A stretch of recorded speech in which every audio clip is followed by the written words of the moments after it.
Whoops. It looks like I turned some toggles on. Hi. What's up, everybody? Hold on. I don't even remember what buttons turn these toggles off.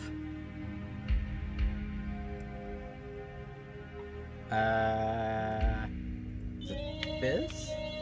No, that's the close. There we go. Up, up, up, up, up. Close. What do these other toggles do? Nothing. None of them are set to anything. Oh, ouch. Hi, Keg. Hi, Zach. Hi, everybody.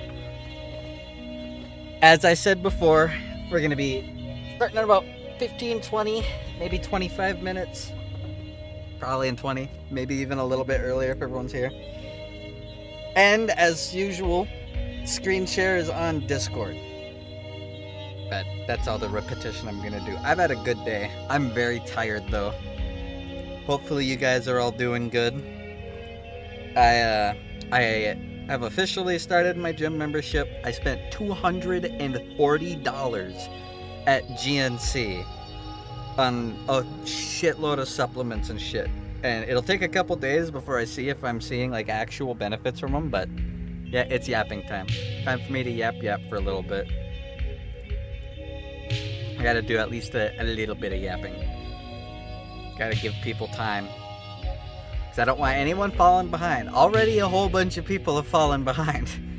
And I warned everybody. I repeated myself for 2 days, warning everybody that if you fell behind, you'd regret it. And a whole bunch of people did. Stream dropped again. It was dropping at the beginning. It should be fine right now. It says that I'm not losing any frames.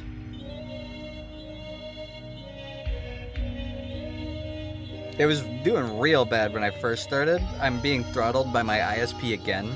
So I called them and told them to knock it the fuck off, and I turned on NordVPN again. So fuck them. I choose my broadband and they can't stop me. I choose how much internet I use when I pay for it. Suck my ass.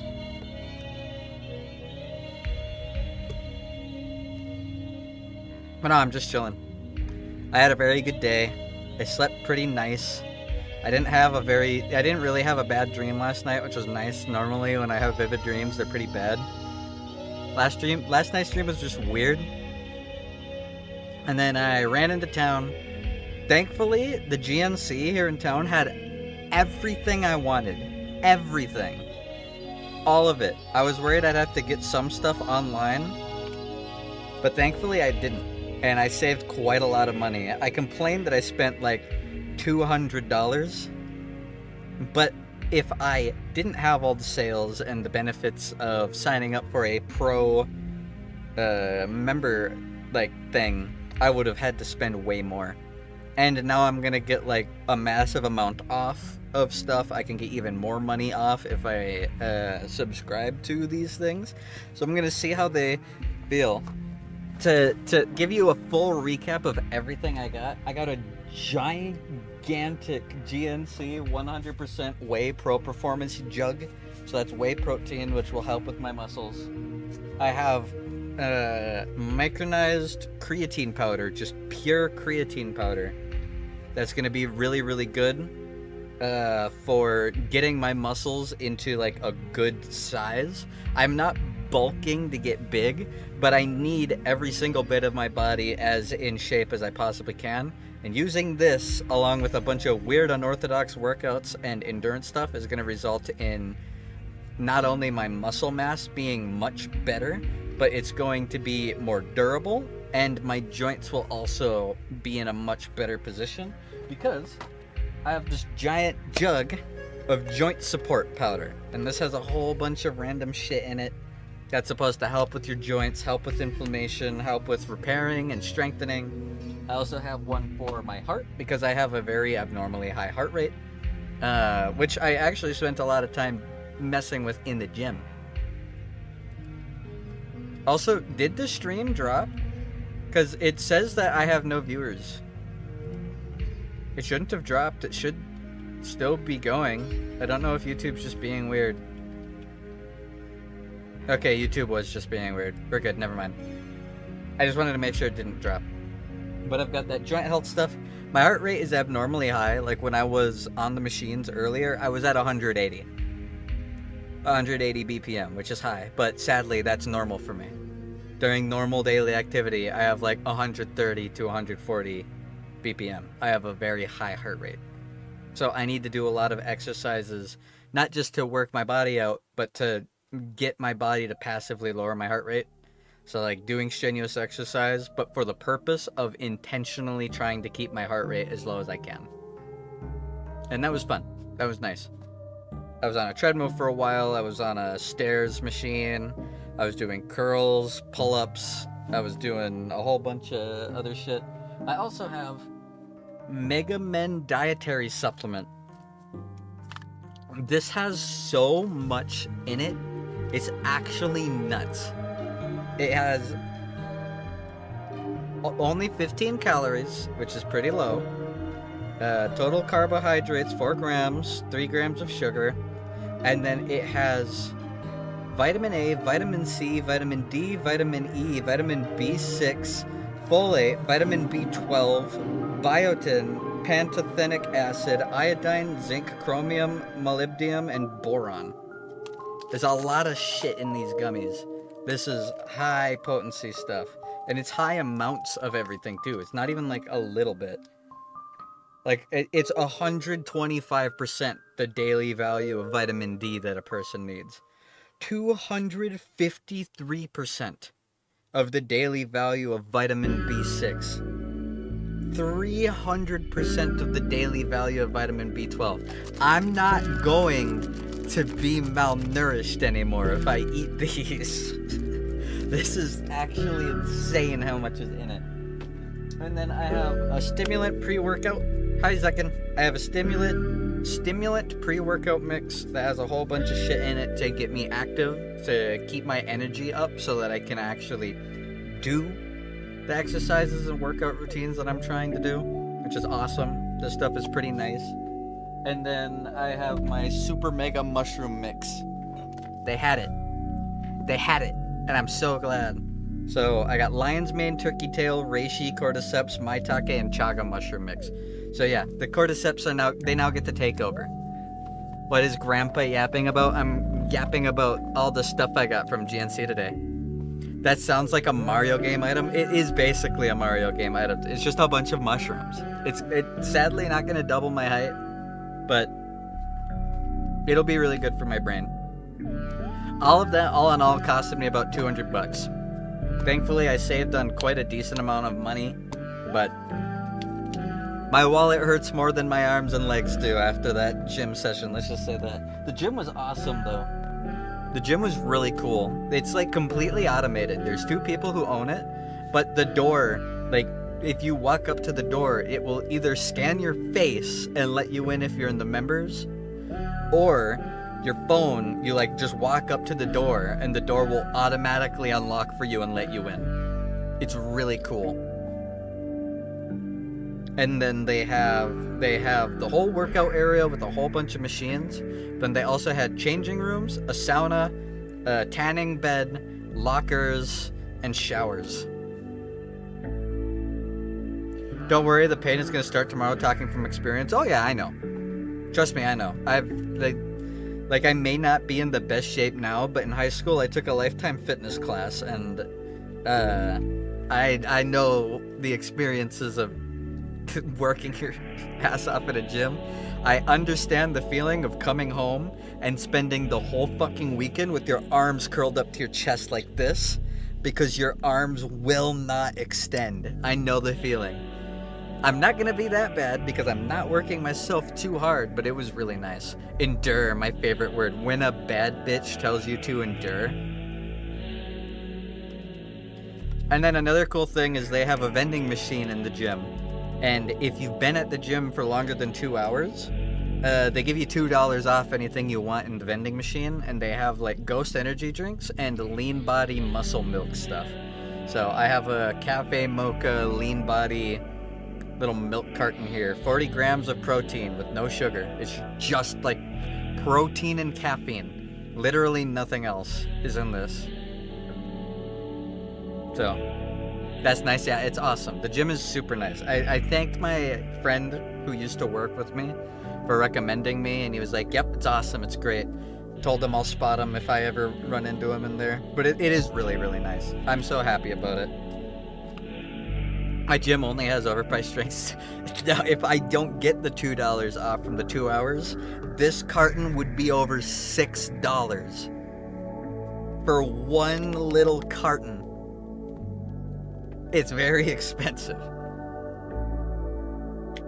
I want to toggle these back on again. I accidentally had these toggled on when I started the stream. But no, it's been a good day. I did all of that, got all of that taken care of, came home, put all my stuff away. I still haven't taken any of my stuff. Technically today was my first day at the gym, but tomorrow is my first day.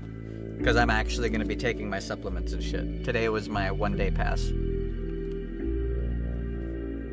But I don't know if I'm actually going to go to the gym tomorrow. I work a pretty long day. But it's a late day, so I don't have to worry about going to sleep super early tonight. I'm not too worried about it. But yeah, I came home, hung out with some friends for a little bit online, did my dailies and Arc Nights and Zenless, watched the new Dan to Dan episode, and then just listened to music until starting the stream. I'm so excited. I'm so excited. Bro already plans on skipping day. It's not skipping a day. I don't have the membership until I press the button to let me in, whether that's tomorrow or the day after. If I end up working until like 9 p.m., it's super fucking late and I'm tired and it's cold, I'm probably going to want to just go home. Because I'm going to have spent all day doing physical shit at work. But I would like to still hit the gym on my way home. Hopefully I will be able to.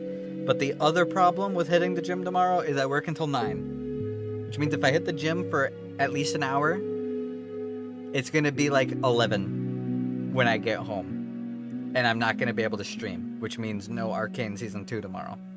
So I'm kind of like torn, but we'll see. Maybe I'll hit the gym before work, actually. I probably could. It's not leg day. Today was leg day.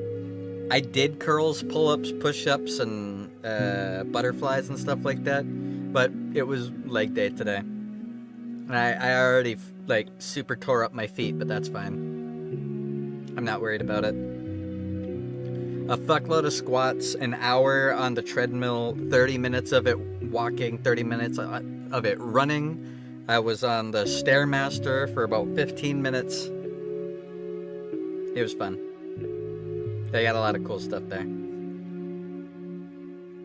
And it's super nice because, like we were saying before, my biggest worry about being in a gym is once I'm on the medication, I gotta worry about, like, cleanliness, right? I don't have to worry about that there. Everybody cleans everything that they use immediately after they use it.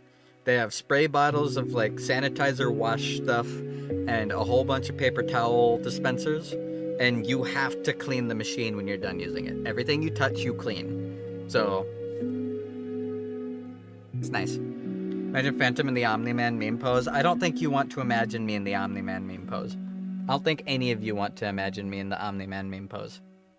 I could be wrong, but I don't think you do. Alright.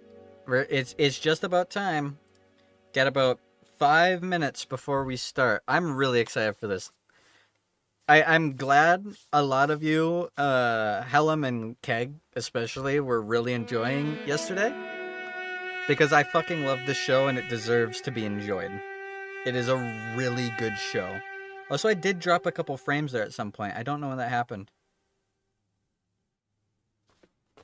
It's super good, and if you liked the first act, the first 3 episodes when Vi and Powder are kids, these next 5 episodes are gonna obliterate you.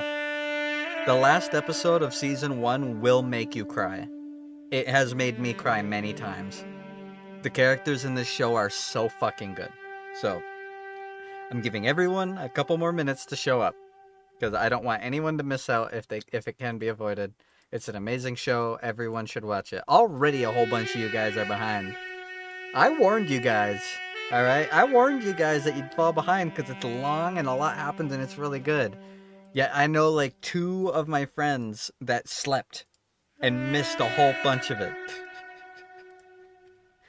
And then Sunby even messaged me going, "No, I missed the watch-along." I'm like, "You missed all of the watch-along." I've been warning you guys about it coming up for weeks. But oh well. Hopefully I can at least pique your guys' interest enough to watch it in your own free time, because it's worth it. It's a really good show. Also spent a whole bunch of my time at the gym. Just here to hang out, hell yeah. I also spent a whole bunch of time at the gym listening to music while I was using all the machines and thinking about shit that I want to do for the channel. I'm so excited. I'm glad I talked to you guys yesterday. I remember everything. I'm just waiting for season 2 watch-along to start. Just because you remember everything doesn't mean the first season isn't worth watching again. It is. Plus, there's a lot of foreshadowing for Season 2, apparently, in Season 1 that you don't notice unless you've, like, recently watched it. I've avoided all spoilers, thankfully. Let's hope I can keep it that way. There we go. Alright. I am popping into the Watchalong channel.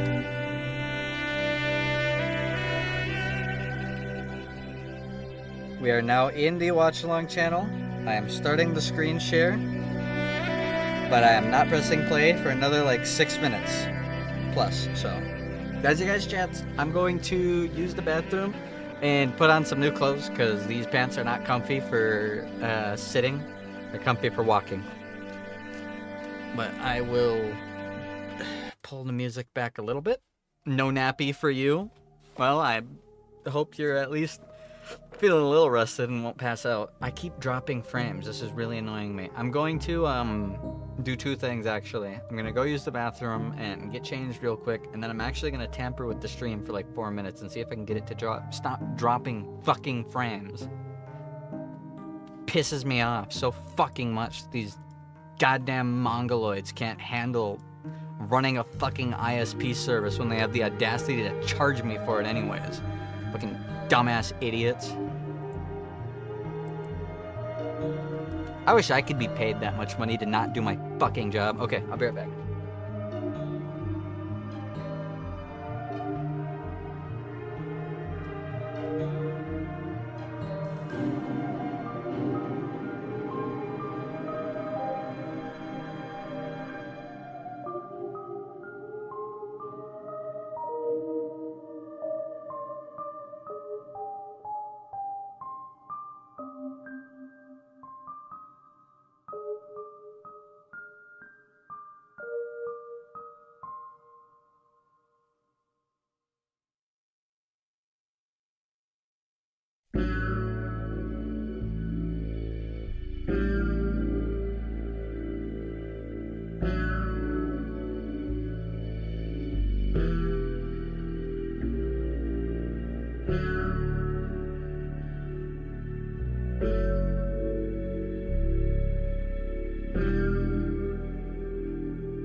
Alright. I actually forgot.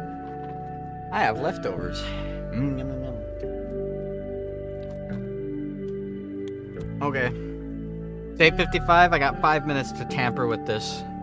The stream might drop periodically for a couple minutes, but I'll fix it.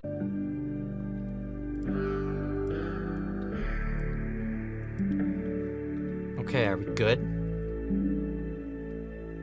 turned off my VPN, and it looks like my internet speed has gone back to normal. Let me refresh everything, make sure it's working. Okay. I think we're good. Alright. Pause the music. Toggle this off. Turn it up on my end. We're starting. With the last call. I'm pressing play in 3 minutes. So anybody who wants to watch. Screen share. It's in the Discord. In the Watchalong tab. If you're not in the Discord, link is in the description. It's pretty easy to join. I will approve you. Otherwise, we're going to be starting very, very shortly. I have fucking chicken nuggets. Yeah, when I went in to get all the stuff for from GNC, they were closed. And I was like, ah, shit. Are they closed? And then I walked up to the gate in the mall, and it was like, they're returning at 3:45. And it was 3:30. So I was like, 15 minutes is enough time to go get some McDonald's. So I got some McDonald's. And obviously I didn't eat all of it. I only ate like a couple chicken nuggets and then went into the gym because I didn't want to eat a whole bunch and fuck myself up. So now I have a whole bunch of leftover food.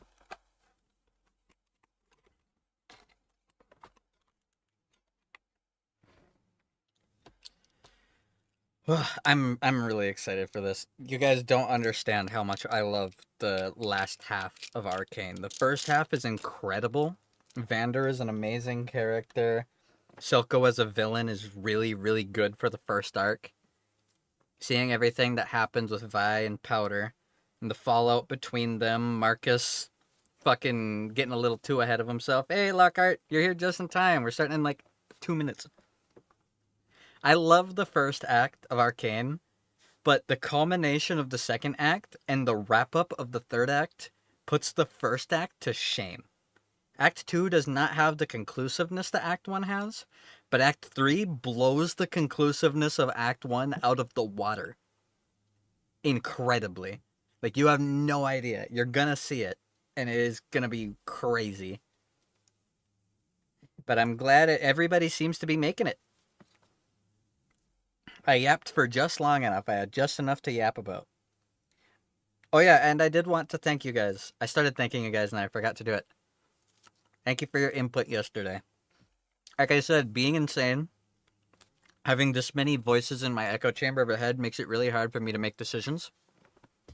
And you guys, like, telling me that some of the ideas are good and some of the ideas aren't, really actually did knock my focus right.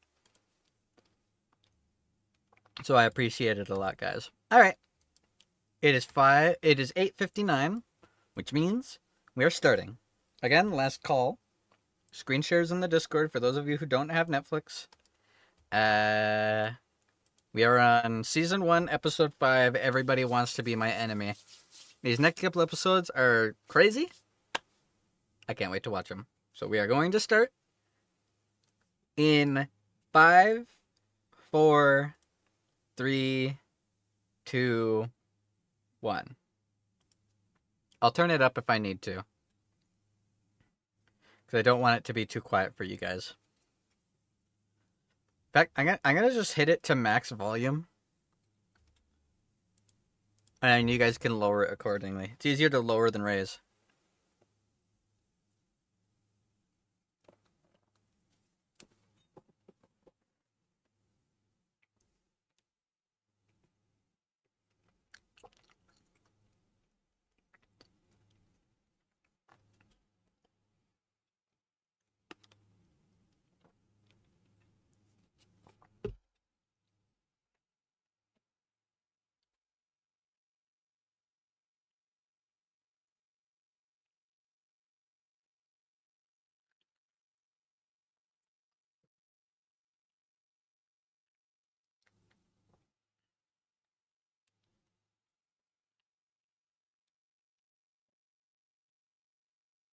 My kitty is saying hi. Also, let me do this. There we go.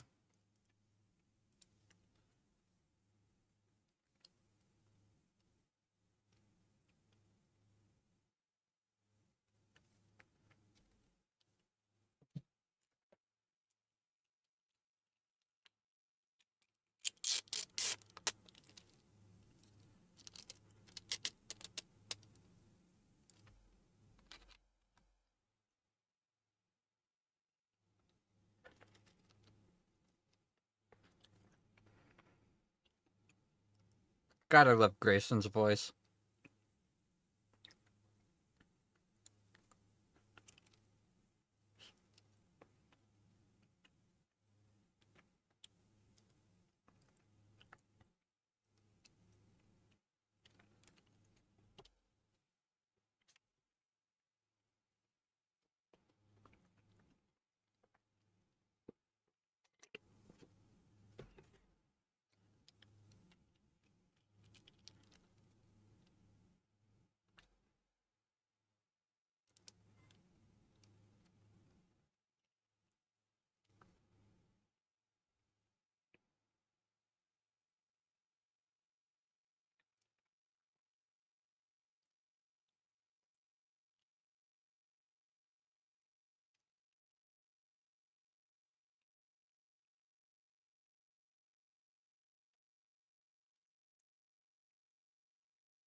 Silco's totally normal. Yeah, he's just kind of rich with a half dead face and a glowing eye.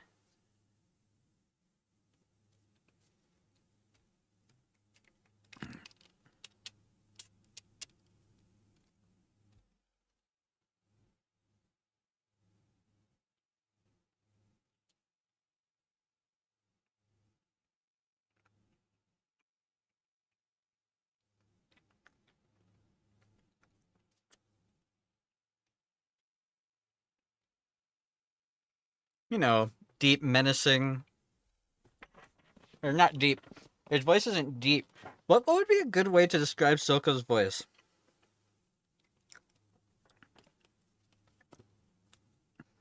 He's very menacing. I love the way that his voice actor voiced him. It's fucking awesome.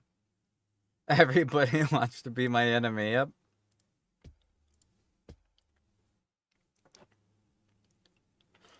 Was listening to this while on the fucking Stairmaster at the gym today.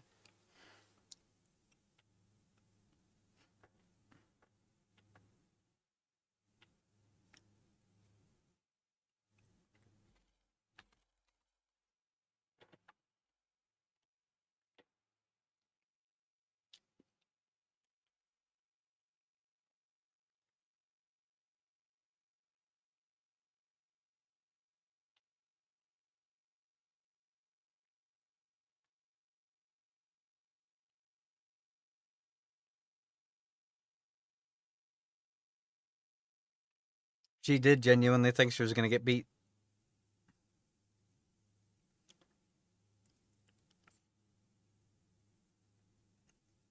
These are all the guys that died in the when Jinx bombed the festival.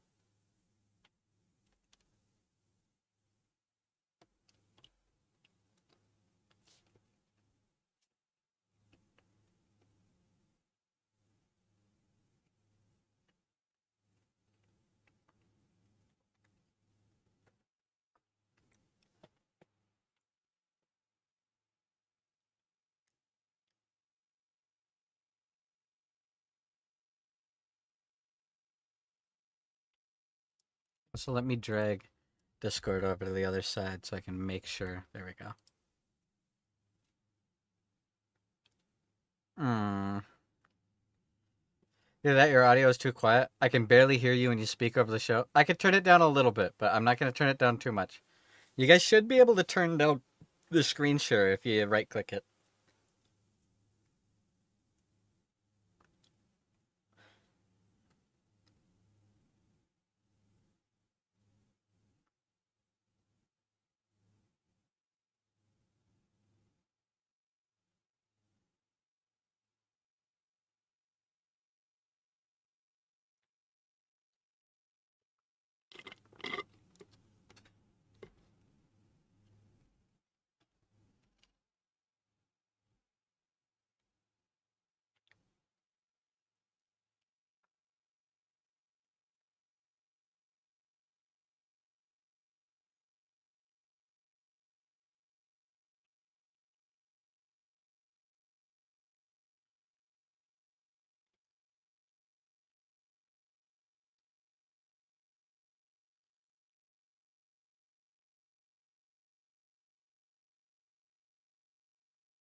Uh-oh, Victor.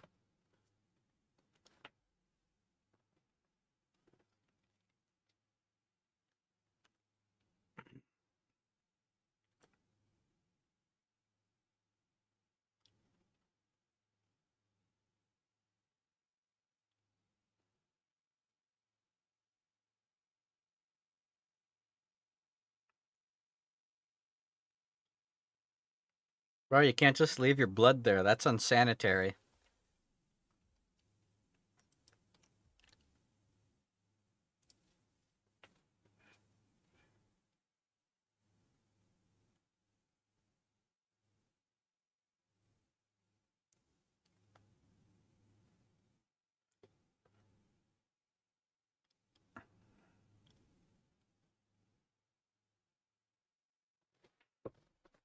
She's figuring it out.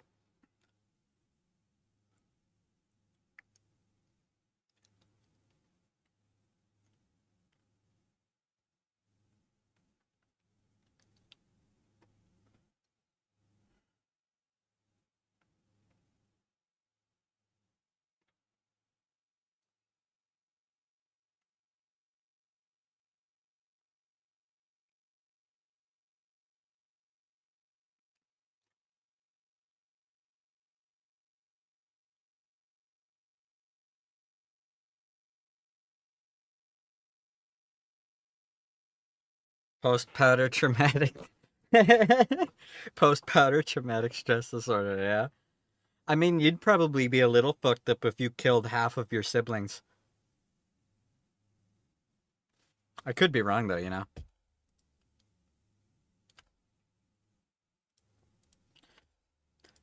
There's one little bit I want to see if you guys notice the joke that happens right here.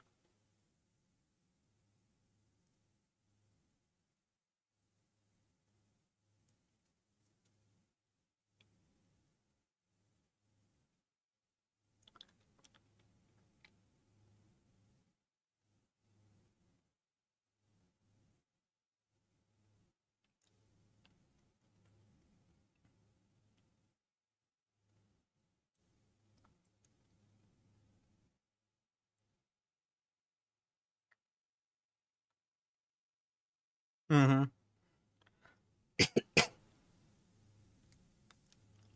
Look at how cool Zon looks.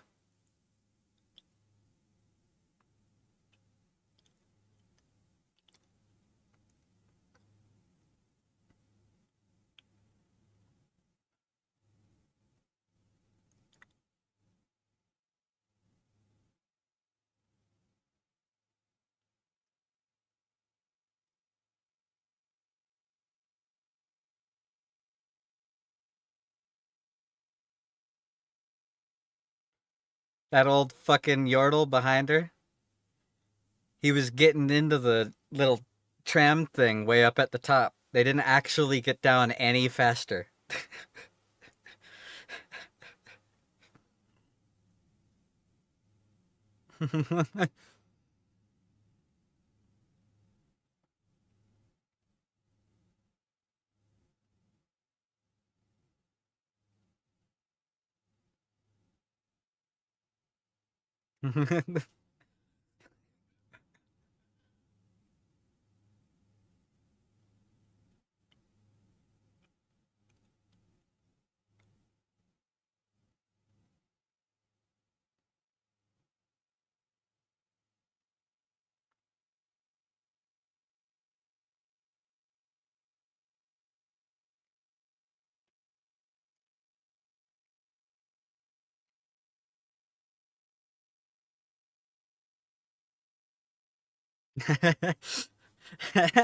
Are you sure this is safe? No.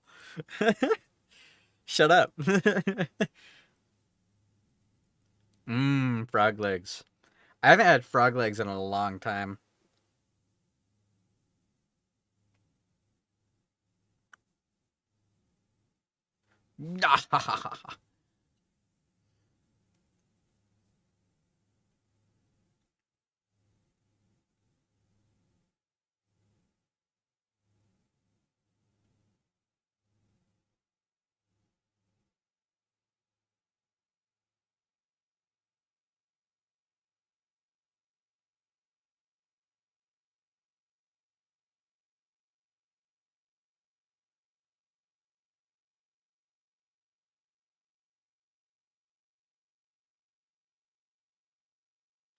I, l- I love that little, just that little detail that the chef, he keeps his cleaver in the fucking chunk of wood he wears on his shoulder. That's so cool. That is so cool.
I love the music that they have whenever Jinx is on screen.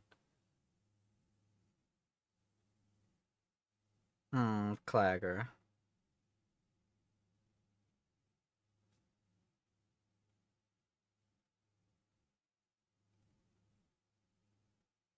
Bard.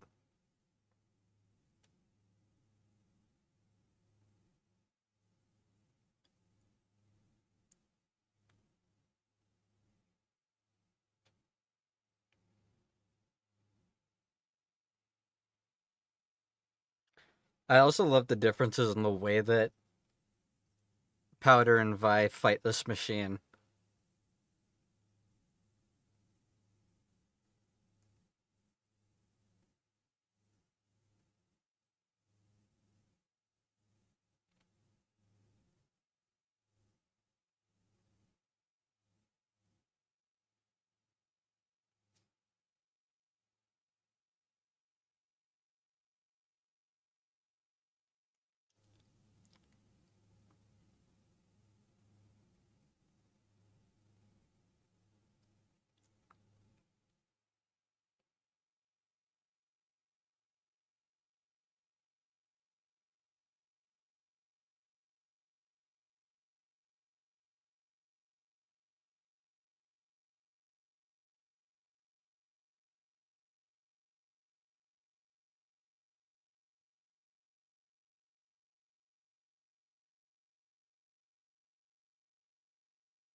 Sick transition. I like the fact that, well, Vi leans in more brawler style with punches and parries and so on. Jinx is just flailing. She's not fighting with purpose. She's just aiming to hurt. It's a really cool difference in the way that they fight. With lots of kicks, lean backs, slaps and claws and punches. Aw, donger. He liked the music.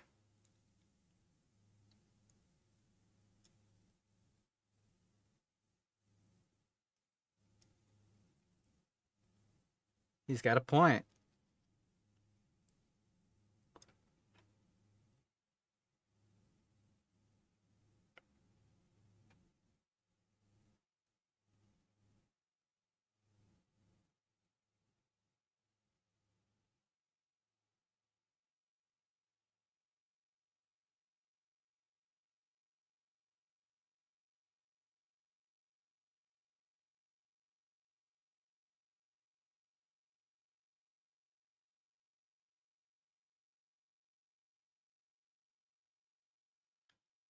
The moment you heard Majara.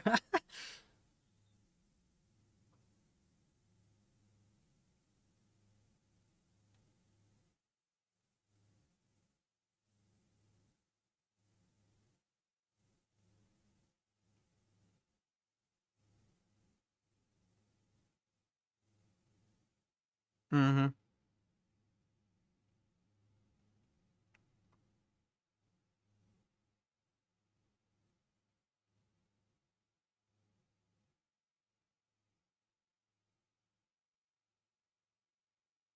Hey, Taryn.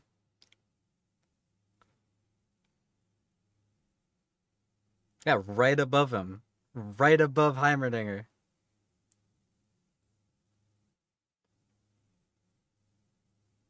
She's turning him into a politician.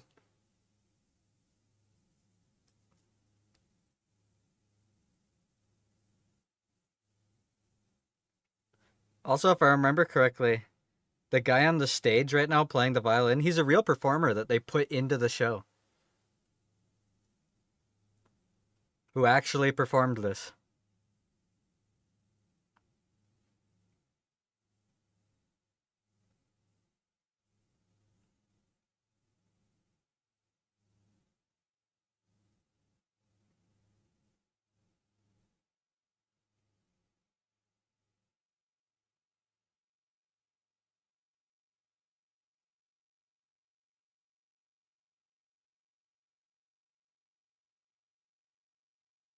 Dongler. Doot diddly dongerino. That place looks stinky.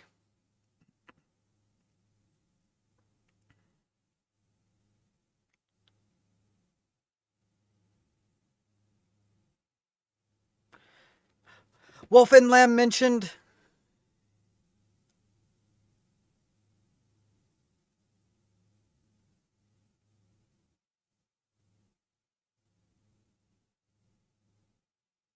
Gimp Yardle! Look at that little creature. I want to throw him like a football.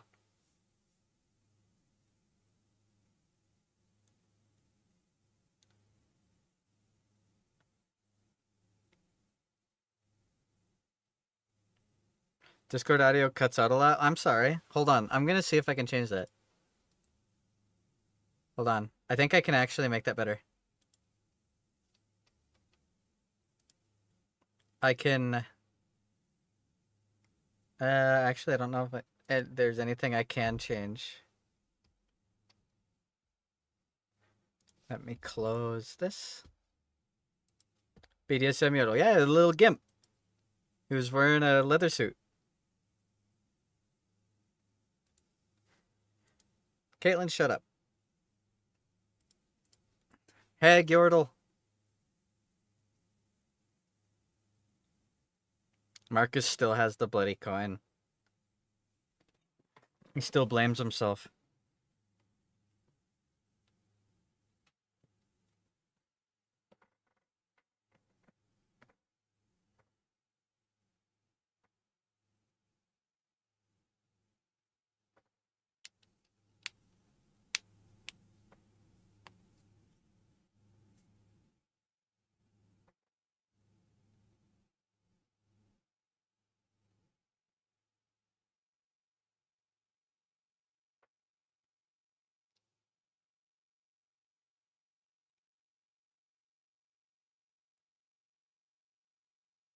He's so manipulative.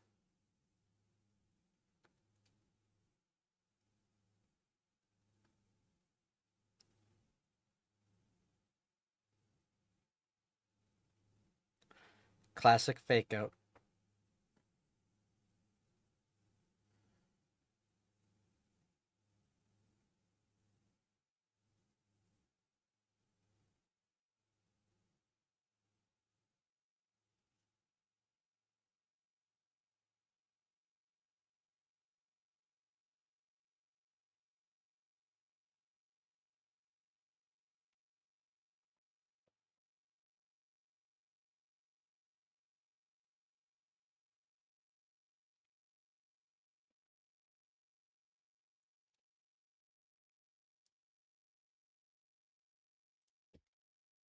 Singed mention.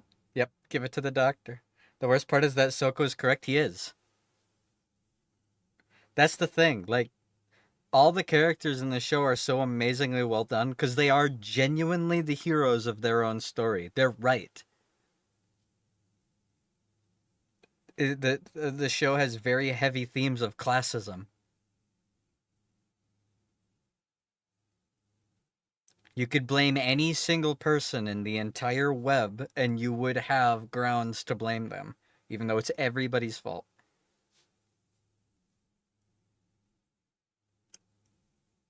Aww.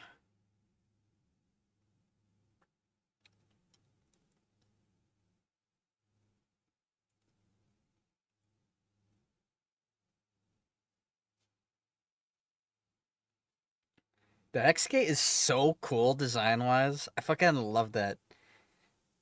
I love the fact that it's a giant globe that lines up to send you to a specific place.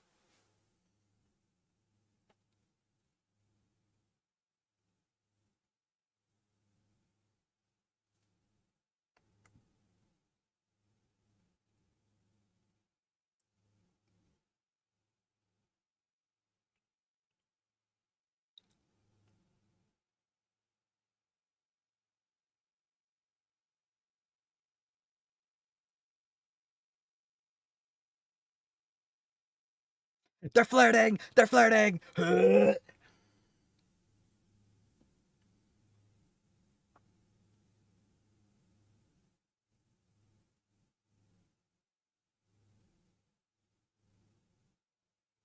Victor, this is one of my favorite parts. This is really fucking cool.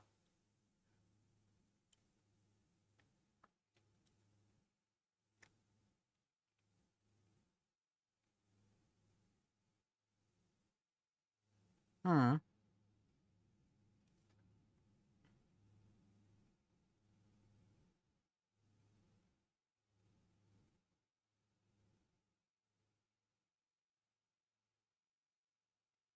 Technically, there isn't. He's sick. He's coughing up blood.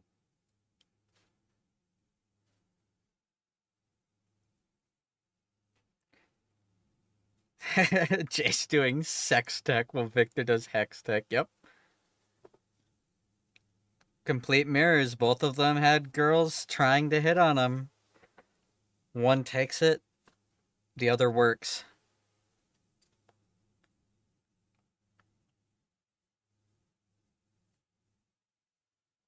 Victor.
course, Chase is the little spoon. Hey, you know?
He's baptizing her. It's so interesting getting to see Silco trying to be fatherly and give good advice.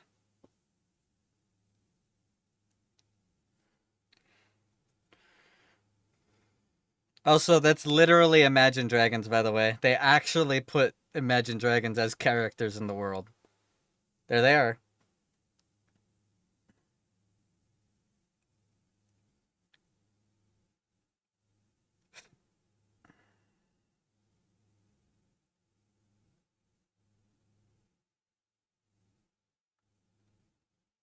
Oh, this part. I love this part. I love this part. Yeah, Savika. Savika and Silco are two of my favorite characters. Like, hands down, they are my favorites. Vander's awesome too, but Savika and Silco are so cool.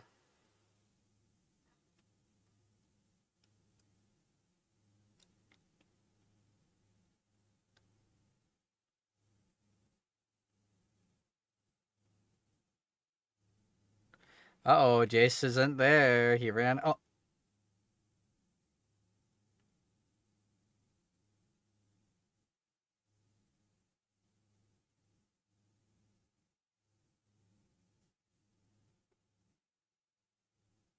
hmm.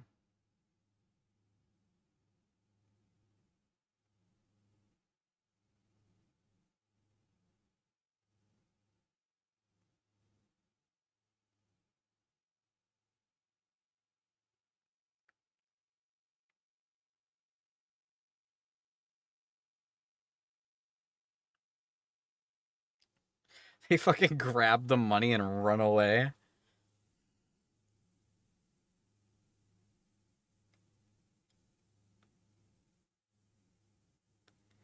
Yeah, let's see it.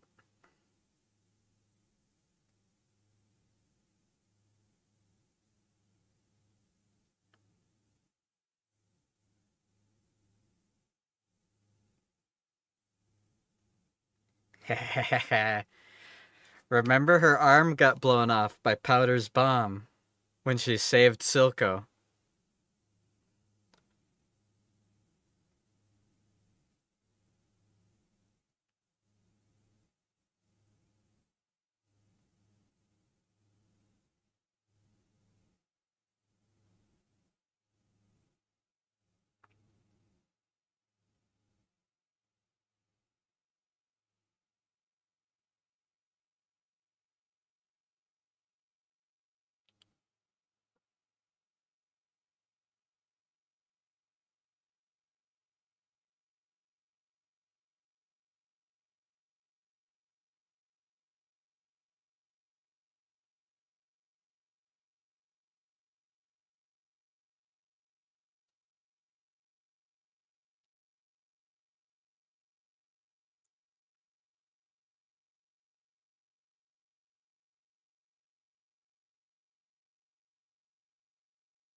Savika's robot arm is just straight out of Treasure Planet. It is straight out of Treasure Planet. I know I keep bringing that up, but it is.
Historians would say they're best friends.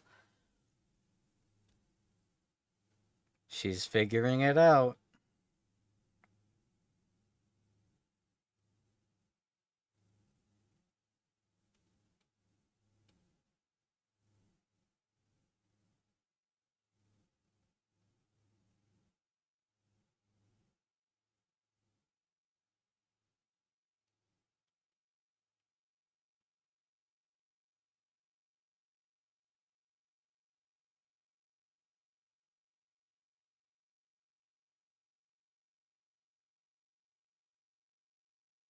Uh-oh, SpaghettiOs. I'm gonna pause it. Uh-oh, SpaghettiOs. Vi's causing a mess. Nothing ever stays dead, something, something, yeah, blah, blah, blah. I think Savika's arm is so fucking cool, and it's because it reminds me of Long John Silver's from Treasure Planet. I always loved his robot arm. I wish her arm did what his does, where it will like fold into itself to have a different hand. Like he had the fucking hand that was like all knives and ladles.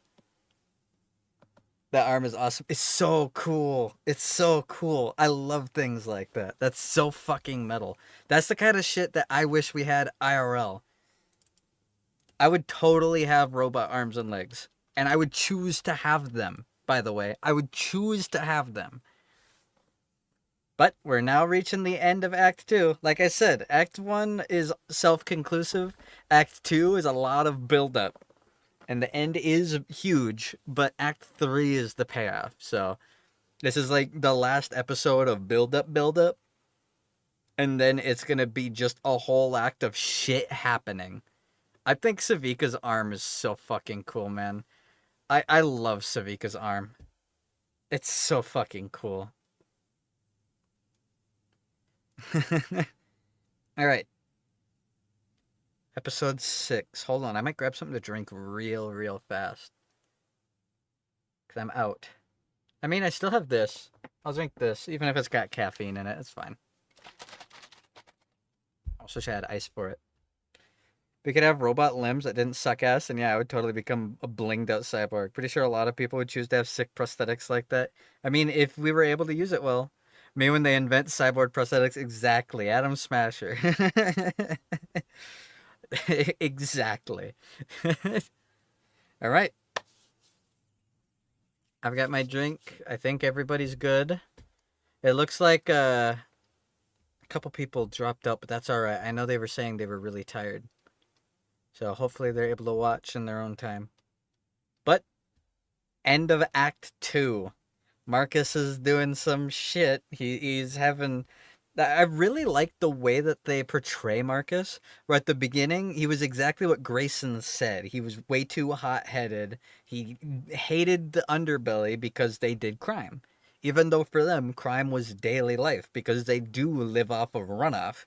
People are starving, homeless, sick, addicted to drugs, and constantly being pushed down by the people above them. So him being all aggressive towards them is realistic. It's classism. And then as soon hold on. Someone popped in. Let me I God, I noticed that. Rules goons. There you go. Sweet. Alright. Yeah, if I could, I'd have robot arms and legs. Mostly because I have nerve damage. But also because it'd be cool. Honestly, I'd only want one robot arm. I wouldn't want two. I don't think I'd want two. I think I'd only want one robot arm. If I was gonna have one, I'd want just one. Because, like, having one real arm has so much use. Unless the arm was, like, exactly like a, like, actual flesh and bone arm, then I'd be fine with it. But I just want one arm that I can fucking fold my hand into my own arm and pull out a tool. Pull out a fucking monkey wrench and a ladle and a chef's knife and a, a flare and a flashlight, right? It'd be fucking awesome.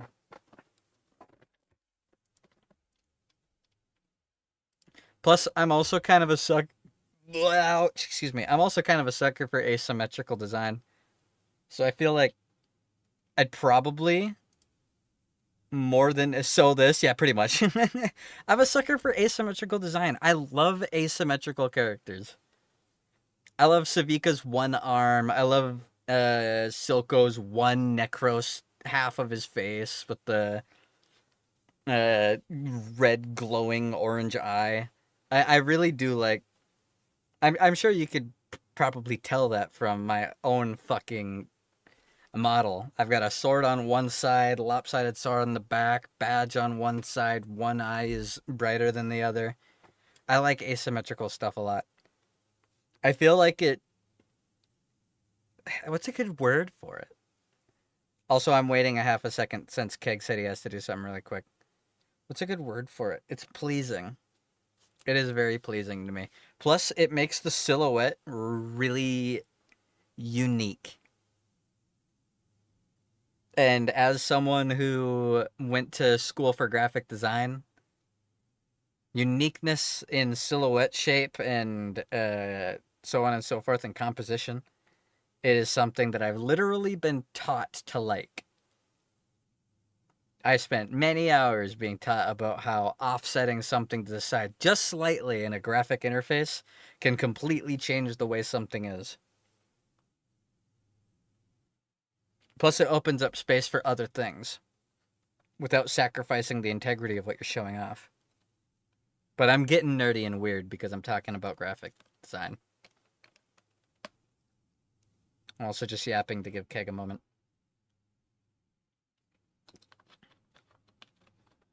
Okay. I think we're good. Keg said they'll be back shortly, and as far as I remember, not a lot happens at the start of this episode. Oh no, something actually important does happen. Never mind. Shut up, me. Stop talking. Me. This is everyone's 5-minute break to grab and do anything that they need to do before we continue. Because this is like the only episode left where something major doesn't happen at the very end of it. Like, obviously, Silco finding out that Vi is alive and Vi getting wounded. You're back? Okay, cool. And also, like, Silco was right. He's giving actually good advice to Powder. Albeit, it's for a slightly selfish reason. He cares about her. He doesn't want her to get back in touch with Vi and the people that because he sees himself in her. It's such a similar situation where Vi slapped and threw away Powder. Vander choked and tried to kill and drown Silco. He sees himself directly in her. All of his talks, it is very realistic from like a parental or even just a guidance point of view, because everybody gives advice and guidance based on their own experiences, which is why in so many situations when somebody follows one specific person's guidance, they usually emulate that person, whether they meant to or choose to or not. It's because all of the advice that they're acting based on come from experiences that the person is now prepared to deal with and will usually seek out. It's super fucking cool. It's really, really cool. And he's right. Like, even though he's technically wrong, because uh, letting your internalized hatred define who you are is definitely not good advice. In that situation, it's warranted advice. So, okay. That's enough yapping from me.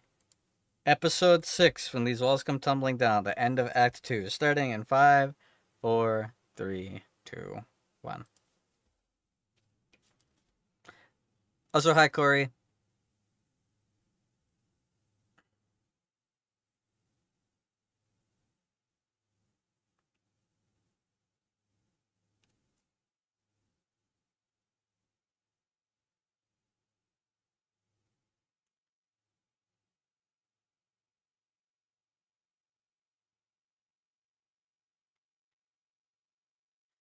Yes, I love swimming in pools of rusty, moldy, disgusting, polluted runoff.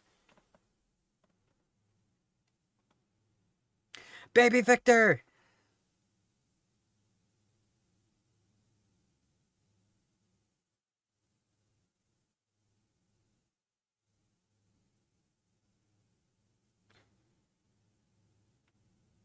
Exactly. He has no, like, his reasons are completely justified. Silco's reasoning is completely justified. He even says it himself. He doesn't plan on taking over. He doesn't plan on controlling. His goal isn't power. His goal is freedom. He wants the Piltover. He wants Piltover to be afraid of him and the nation of Zon, because he wants Zon to be its own thing, able to thrive based off of its own rules, no longer struggling for runoff.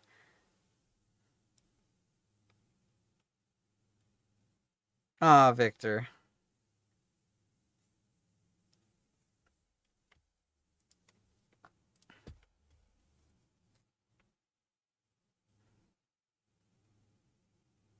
You guys ready for a returning character? This is such a good part too. I keep saying that. Every part of the show is good. I need to stop saying that. That's empty praises. Every single bit of this show has meaning and weight behind it, and it's so masterfully done. Also, I love that. I love that axolotl lizard.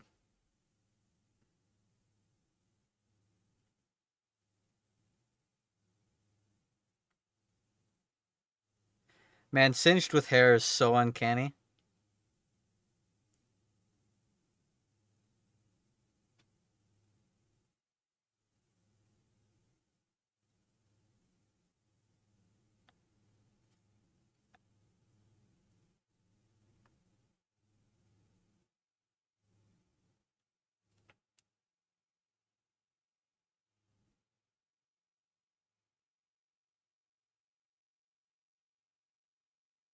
Recognize color schemes.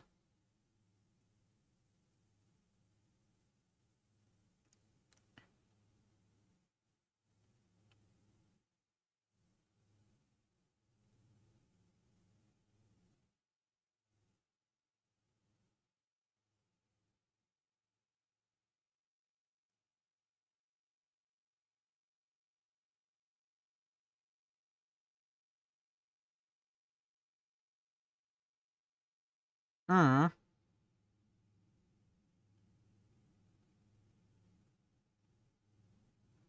I also love how much the show focuses on the older generation influencing the new. Just how much the previous generations actually influenced the thought process of all the characters.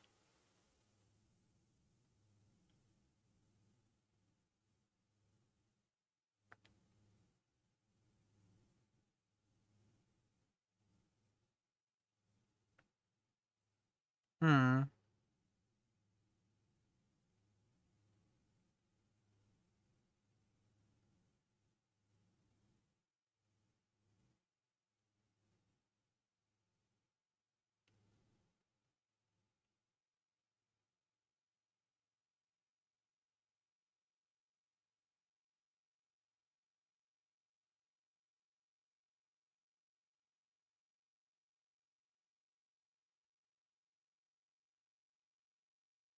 Hmm.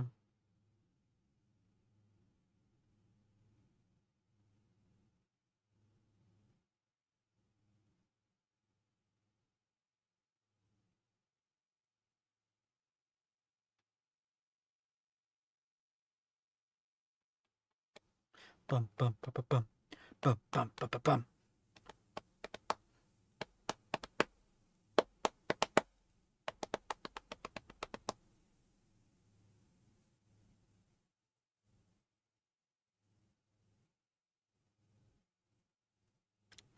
My back is to the world that was smiling when I turned.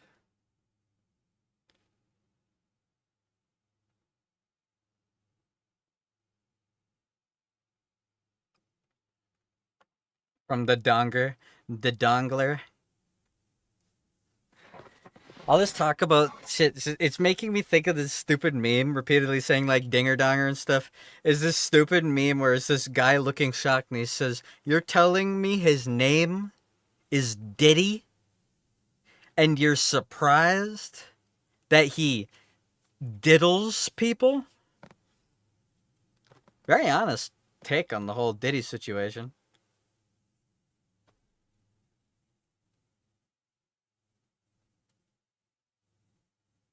I also love this. I love that she uses genuine materials to make her paint. Despite being as rich as she is, she doesn't just get buckets. She makes her own paint. Uh-oh, she's grumpy.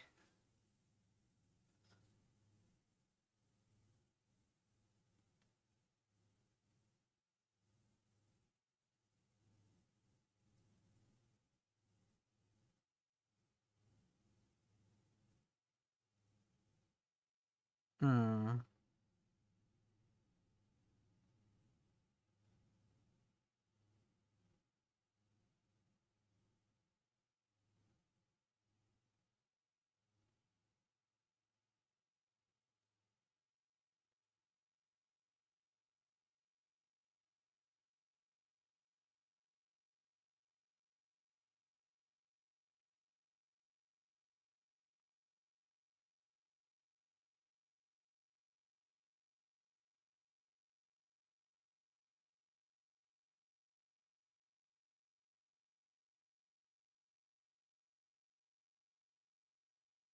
Hmm.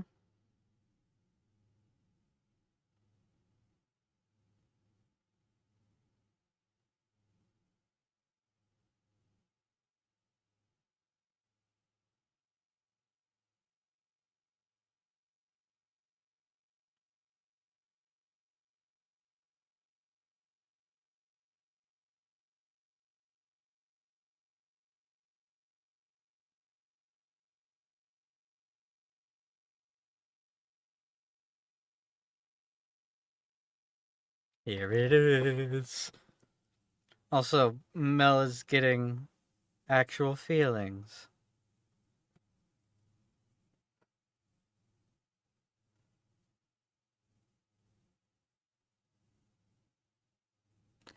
It took his blood and now it's alive.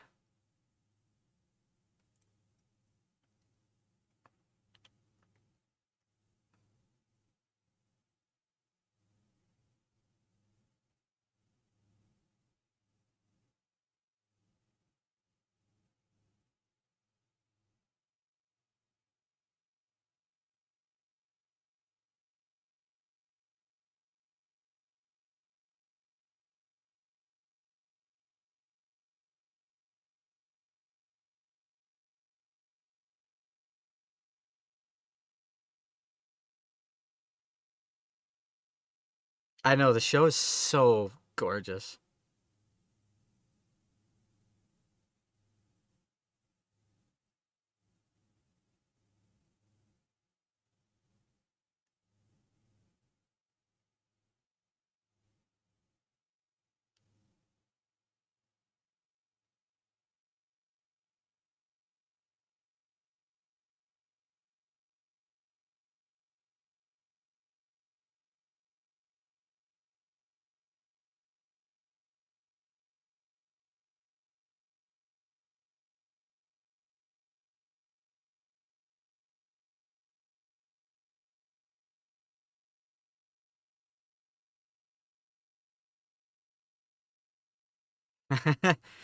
This casual mental warfare.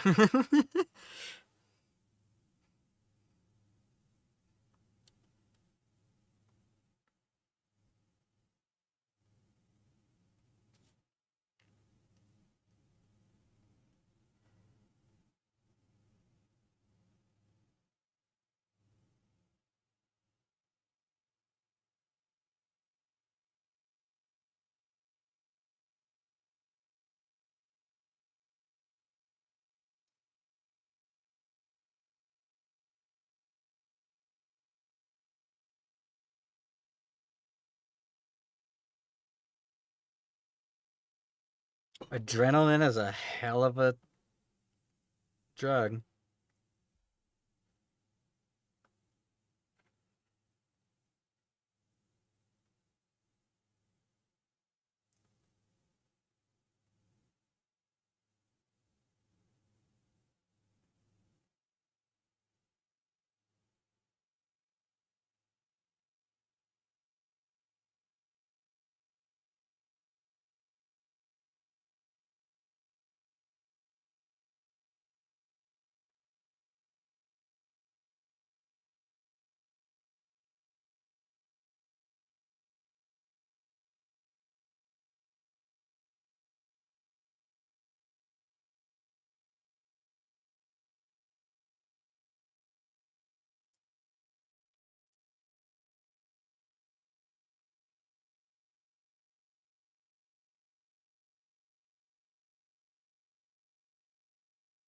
Because she put a knife in her fake shoulder.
This part is fucked up. This is really fucked.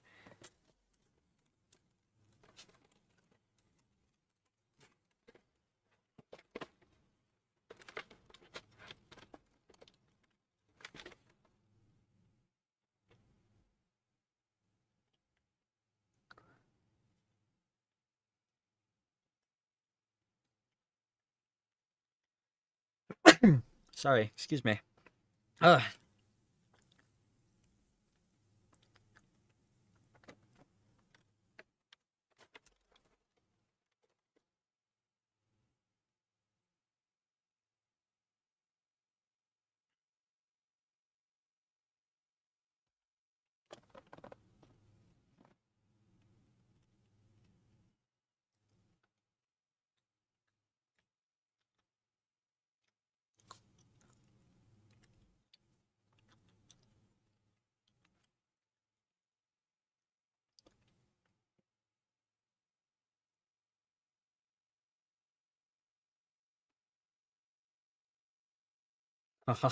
So fucking menacing.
Notice it's also taking the same color. It's not blue anymore.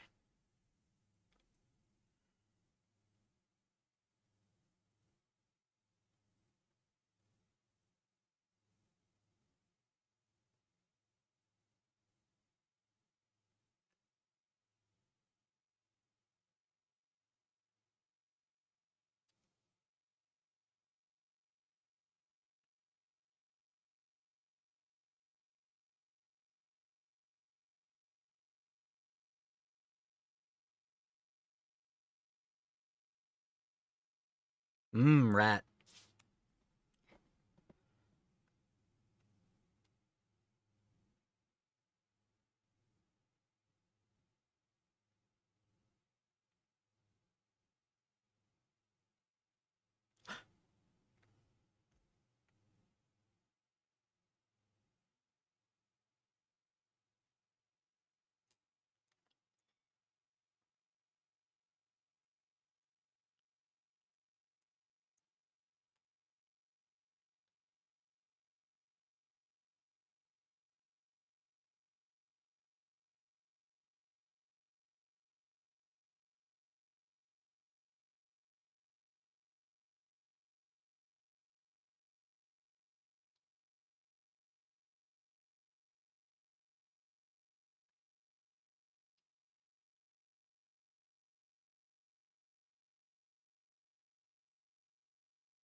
It's for, yeah, well, it's like Vi said, Piltover, they don't even know that these people are down here.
Just kick him.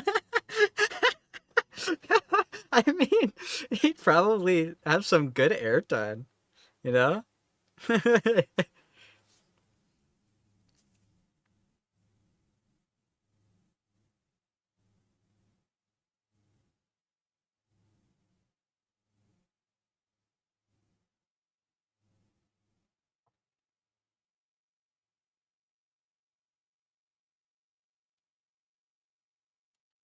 Are you calling the dongler an it? It is a little creature. Oh, so it's this guy.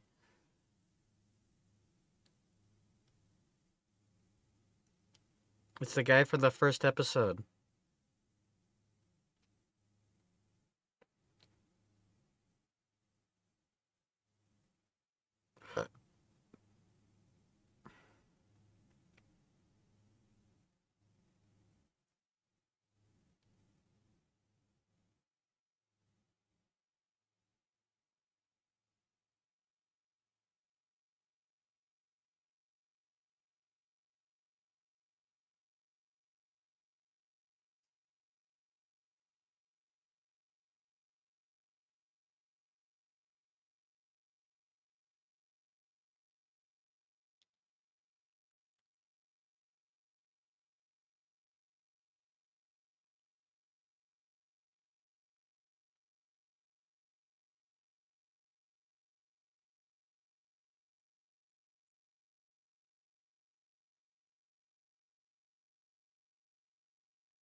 Really smart of her to not actually activate the medicine until the trade is done.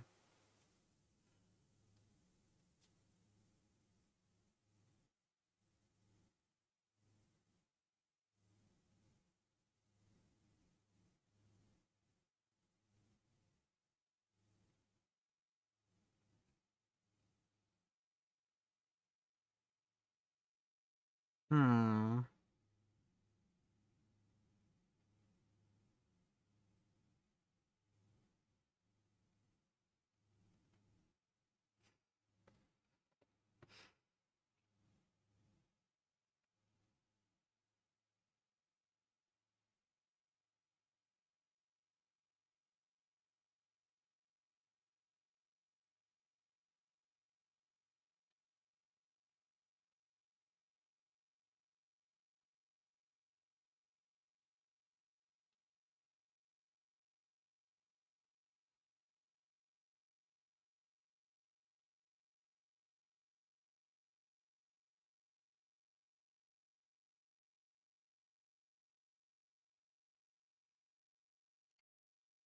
Manipulative.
Hmm. Donger.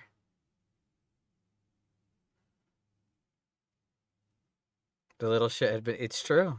He was so focused. He lives for so long.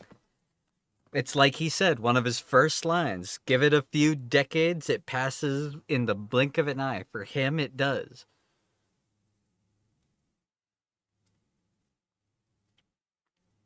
Oh, Donger. But at the same time, he did this. He let the city turn this way.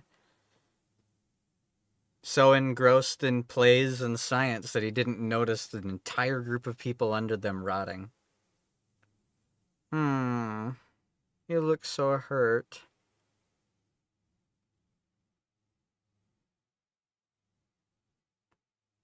Free Renasdorf, I will do it tomorrow. Again, everyone's the hero of their story.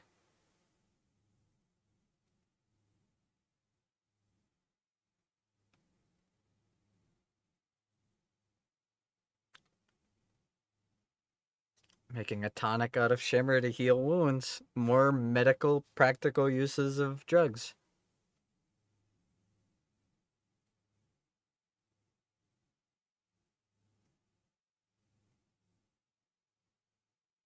I know. It's so sad seeing Heimerdinger being betrayed. I wonder how shimmer tastes. Probably like Monster Energy, if I'm being honest. But again, from Heimerdinger's point of view, he's right. Magic is dangerous. In League of Legends lore, like every society falls apart because of it. That seed he sees is real.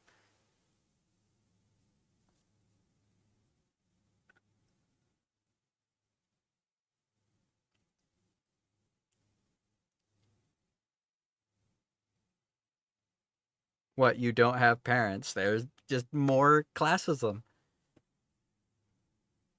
She doesn't understand it. Everyone's eyes are being opened.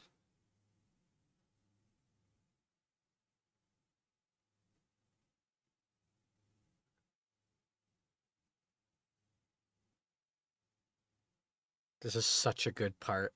This part is insanely good. This will be burned in your memories, I promise.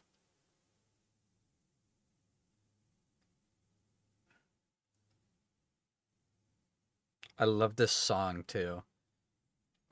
Oh,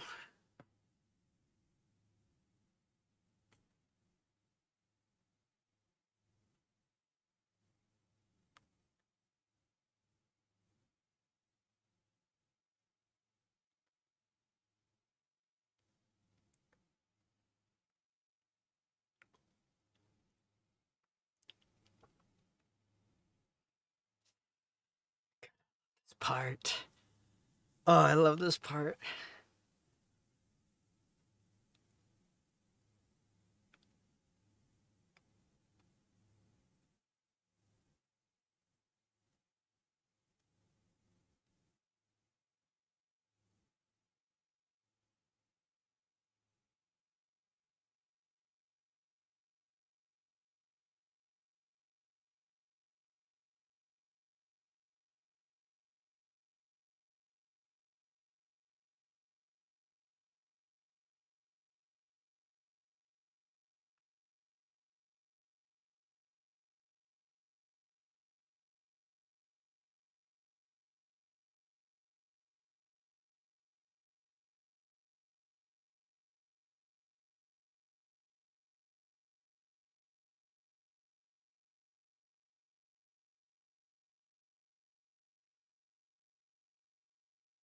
You ready for some insane symbolism?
God. Fucking Milo and Clagger. Ah, that's such a cool fucking visual.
That's where shimmer comes from.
God, the fucking visuals of Milo and Clagger.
fights are so good.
And that's the end of Act 2. God, the fucking... Hold on, stop. Don't automatically play the next episode, you piece of shit. Uh, Jig sliding the flare is so fucking good. Seeing Milo and Clagger over her shoulder, she crazy. She is completely fucking insane. Oh, it's so fucking good. Then the fight scenes are all super good. I genuinely think out of like all the technology in the show, I think the hoverboards are my favorite. The Firelights hoverboards, it's so fucking cool. It's so fucking good. But uh-oh, Savika wasn't lying. Vi really was with an enforcer. I love the fact that like almost all of the characters do such a good job at manipulating by telling the truth. Usually it's skewed, but it's still the truth. Savika saying your sister is back. She is with an enforcer. They're going against Silco. It's true. She's saying it in a way that makes it sound like Vi has betrayed her personally, but she's still saying the truth. Marcus saying we can't possibly make sure that nothing happens unless we completely block off the bridges. Completely true. Completely right. However, well, it's completely right. He's not saying it because he's worried about an attack. He's saying it because he wants to make sure Caitlyn and Vi don't come back to Piltover. Especially not with the stone, and especially not to expose the fact that Marcus has been working with Silco in the exact same way that Vander was working with Grayson. Although Silco is a little bit more in control than Vander was. Silco's doing it to get their nation of Zon, while Vander was doing it to keep enforcers out of the lands. Jinx's tattoos of blue smoke like from the flare because it's her hope about Vi. Yep. Mm-hmm. It's all so good. It's all so good. It's all so good. I love it. I love it so much. It's such a fucking cool, such a fucking cool scene. The visuals of all of it, the Eye of Zon falling down. Also, that poor glasses guy, the little coward guy from episode 1. He just couldn't help himself. He's addicted to Shimmer. Also, the fact that Shimmer comes from Rio, that axolotl. That's how Singed made it. It's the mutation that has to survive. Like he told Victor. It's an evolution-based thing, Shimmer is. I mean, Chemtech is based off of the nasty fucking pollution that they have down there. And then Hextech is based off of magic, harnessed with gemstones. Though she doesn't have tattoos of Vander, technically it's a jacket. The jacket that she immediately yoinked from that random guy the moment she landed down in the lanes again for the first time since being a kid. It's all so good. It's so good. The parallels are so fucking good. I love it. I love it so much. But now, everybody knows about each other. Now people are gonna start doing things. Hold on, I want to click this. What did you post? Yep, magic. All right. I'm able to hear you through the call. Me? Or someone else? Is someone not muted? Can't say much about the jacket, but you know the thing, the animal on the jacket. Oh yeah, I know. Trust me. I know. I know things. Things that you'd know if you've played League of Legends. But don't worry about that. We're getting into it. We are now on the last act. The last act. You can hear me? That's weird. You shouldn't be able to hear me in the Discord. If you can hear me, mute me in Discord. Muting me shouldn't mute the screen share. But, that's besides the point. Give me one moment. This is the last act, and a lot happens in the last act. It's crazy just how much happens. Like, the pacing is so clean in the show. It's so insanely good. Things are constantly happening, and everything has weight one way or another. All of it. There's no wasted time. Absolutely no wasted time. Should be fine now? It should be. But give me one moment. I'm thirsty, and I'm out of muscle milk. So I'm going to get something that isn't caffeinated to drink. Give me one moment. Also, I might take my supplements.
Aw, my kitty's being so cute. He's so cute. He just came inside. It was cold outside. So he was rubbing all over me and meowing. I think he's actually low on food. Hold on.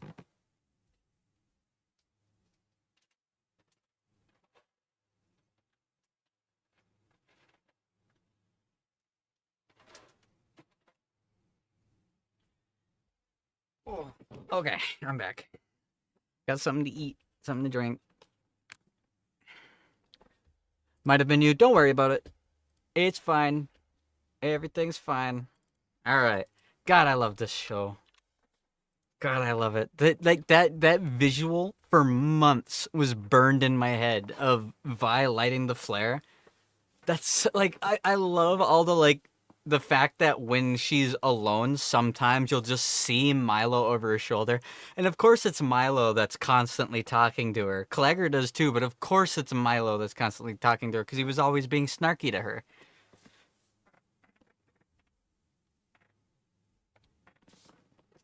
That is a very good visual representation of actual traumatic insanity. Obviously, as someone who's insane and has experienced stuff like that, it's not I don't actually have someone over my shoulder talking to me, but it is an amazing representation of it. It is such a good visual representation of it. Milo had such a middle child complex that his behavior outlived him. Yep.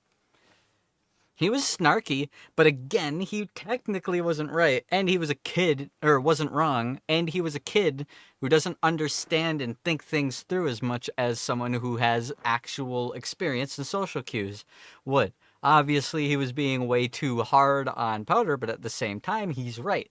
Powder lost all the supplies because she ran off instead of staying with the group and taking a hit. Powder almost didn't. She didn't make the jump across. Vi had to grab her arm and keep her from falling down when they were jumping across the rooftops at the very beginning of the show. But at the same time, he's hounding on her too much and is being an ass about it. I've had so many friends and family members say that I'm like Milo. My ex would say it all the time.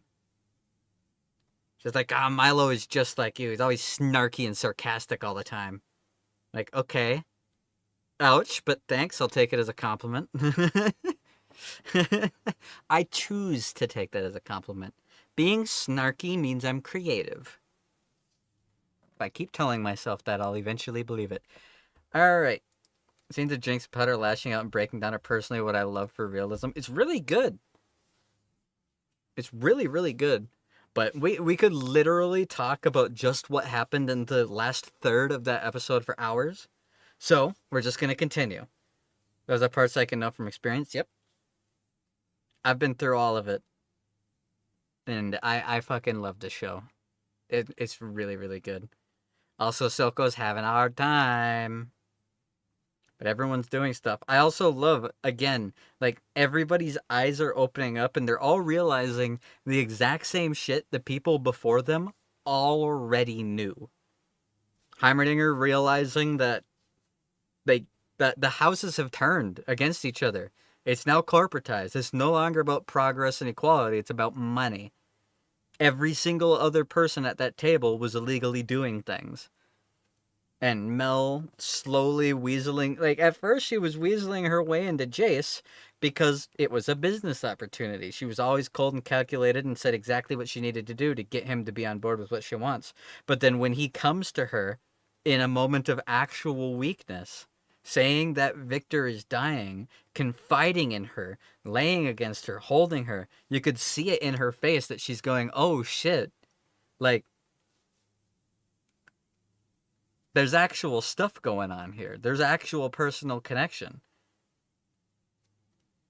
It's that Medarda wall being broken down and she's becoming more she's being more in touch with actual feelings. Realizing that Victor is like a brother to him, isn't just a co-worker. He cares about Victor. Because he did save his life. Jace was going to kill himself in episode 3. He was going to jump off the building. He wrote a note, he had his cufflink sitting on it, and Victor showed up and stopped him. I love the way that everybody twists the truth Because so much in, whether it's in books, movies, TV shows, any sort of story, the manipulators are always manipulative because they leave out things. Well, instead, the characters that manipulate most in this show, they leave things out, but they mostly manipulate by including things, by stretching it so that it overlaps with what they're hoping to get out of the conversation. It's so good and it's so real. That is real. And the funny thing is, it is manipulative, but most of the time when the people are doing it, they aren't doing it intentionally. It is actually like when Savika tells Jinx Vi is with an enforcer, she's not saying it like, oh, I know that she's not in cahoots with the enforcer and she actually cares about Jinx. She actually thinks Jinx is a problem. She actually thinks Jinx is harming other people and is bad for Silco and their organization. It's all legit. Everybody is the hero of their story. They're all human. You see what I meant when we started the stream yesterday, and I was talking about how every single character in the show is human. There are no bad characters. There may be evil characters. Like, you could very directly say all of the people in the council are selfish, prestigious assholes and are pompous jerks that all need to be slapped in the mouth and pushed in the dirt a little bit in order to be fucking made an example of so that people don't act that way. But at the same time, they're people. Power corrupts, and absolute power corrupts absolutely. It's insanely good. Yep, the most effective way to lie is by stretching the actual truth. Exactly. The best way to manipulate is to never say something false. Every single thing, if you say it and it has an air of truth to it, it cannot be argued against, and you can use that. Good.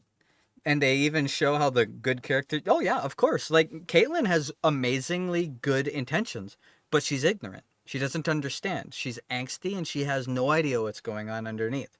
Vi has good intentions, but she's brutish. She's not using her words. She's picking fights, and she's causing trouble. Silco... Like, obviously, I don't want to say what happens in the future, so I'm not going to say too much about what's happening shortly. But, like, there are moments when Silco is talking to people like he's using everybody in the same way that he did in the beginning. But at the same time, Silco is having these personal heart-to-hearts and is personally protecting Jinx, which is something he has never done for any other character. Exactly. They are directly or indirectly responsible for the problems and the reasons Silco exists. Silco exists because Vander betrayed him. He wanted something good and realized that the people he was with can't do it. Just like he said to Jinx, he let a weak man die and let someone new, someone stronger become, which is what he did for Jinx when he baptized her. He was trying to get her to let go of the pain and the struggles and the trauma that she had before to become something great, to become something good. Because in his own words, Jinx is perfect. No other character talks to Jinx like that. No other character does. Constantly. Every time that you see Jinx hearing voices, is she hearing Silco's voice? No, she's hearing Milo, she's hearing Vi, she's hearing Vander, she's hearing Claggor, she's hearing all these people, Savika, who say negative things about her. Even the fucking people above are thinking negatively. They're like, the people of the Undercity are ingenious. Yes, they're smart, but they shouldn't really be able to crack Hextech. Even the people who don't know her are doubting her, but Silco protects her. Exactly. The council is evil and out of self-interest and ignorance, but also... Yep, exactly. I'm not going to say anything more about that because Act 3 stuff is very, very important and it's crazy. But the council is evil and out of self-interest or ignorance. But if you remember, in the first act, they weren't so. They weren't. They cared about violating the ethos, which when Heimerdinger said the second time, when Jace and what he was doing was put on the pedestal this time, before they all said, we can't trust him, this is dangerous, it needs to be regulated. Now, they turn against Heimerdinger. Because with the Hex Gates, business is bigger than ever before. What was a nice city is now literally a metropolis, a magical metropolis. All of them have their fingers in illegal substances, Noxian imports, so on and so forth. They're all doing this illegal shit. All of them. And now they're making money. If you're calling Heimer a little shit, yeah, he's ignorant, but he really is selfless. He doesn't understand. He's disconnected. He lives forever. He's seen dozens of generations of scientists come and go before. He's so detached from what's actually going on. He's ignorant.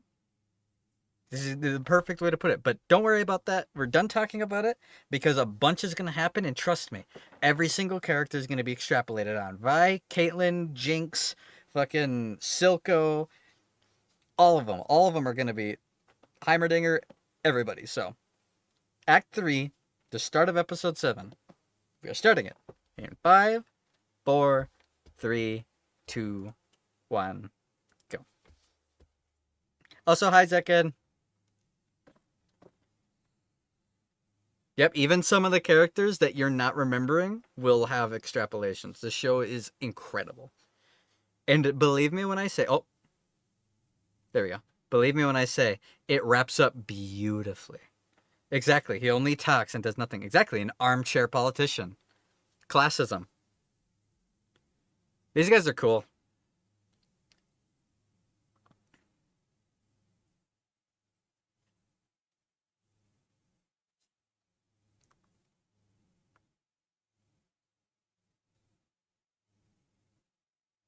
Yes, but yeah, don't worry. They'll see. We're watching it.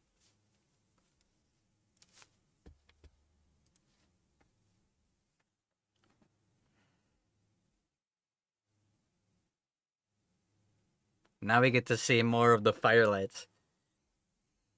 The masked dudes are cool as fuck. They are. Plus, we get to see a lot more about their technology kegs, so you're going to enjoy this. I'm from the hood and music. They are.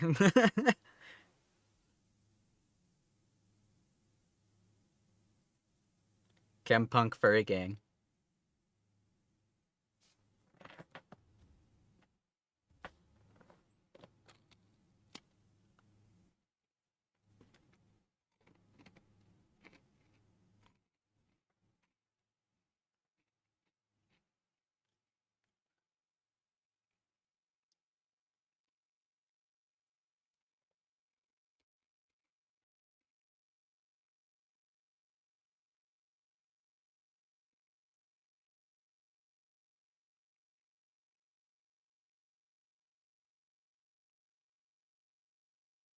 Fat Furry!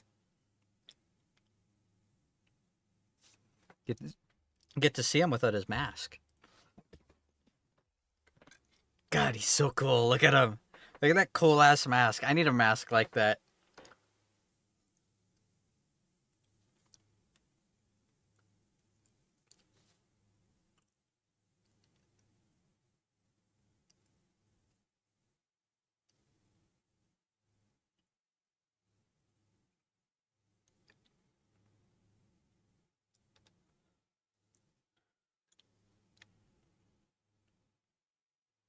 They did amazing justice to Echo. It's little man.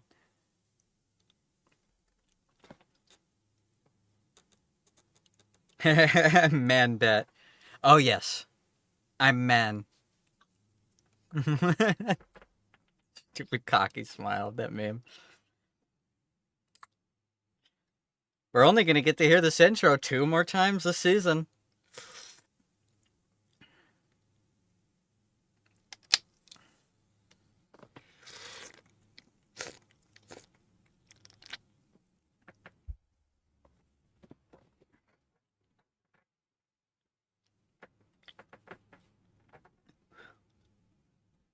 Why is Heimer such a bitch? Is he stupid? Why is man kissing Jonkler? Is he stupid?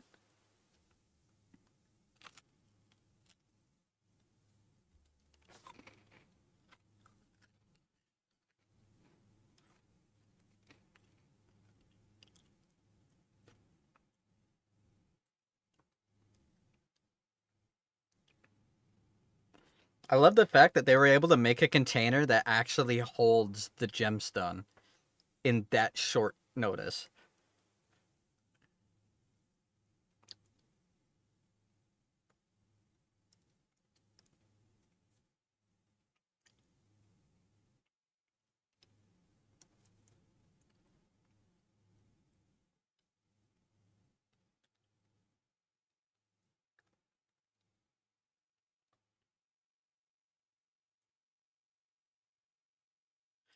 That's right, sis.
Uh-oh.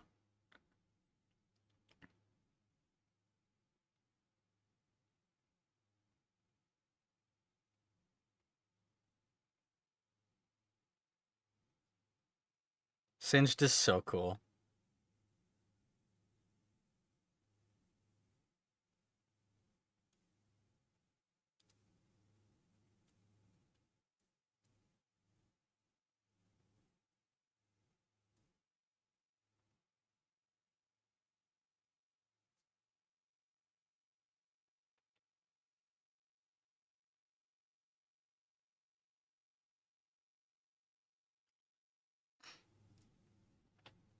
Muscle boy.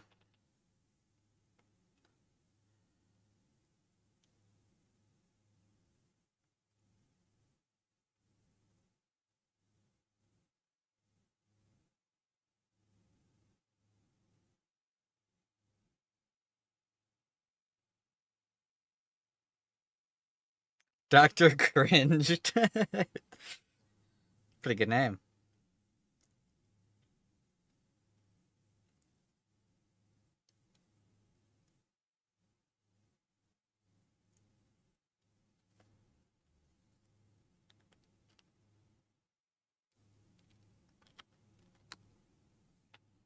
He's kind of got a point.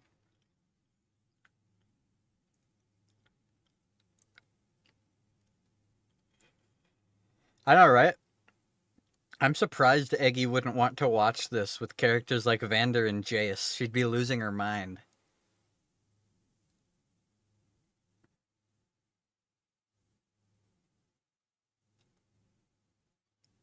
Especially fucking Purple Hulk Vander.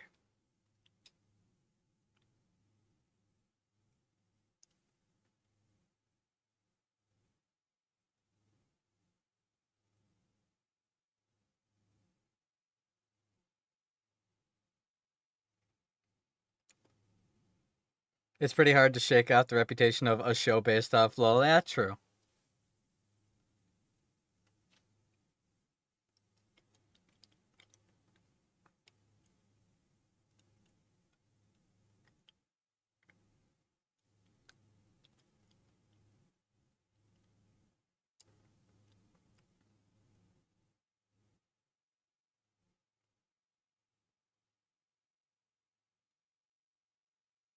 That's innuendo.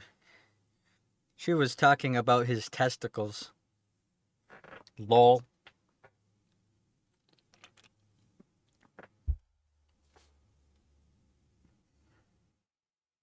Sex tech.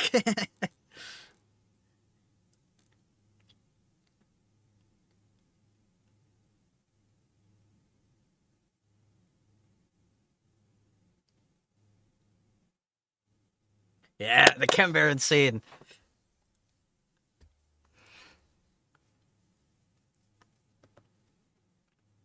Now we get to see a little bit of the political structure of the underground.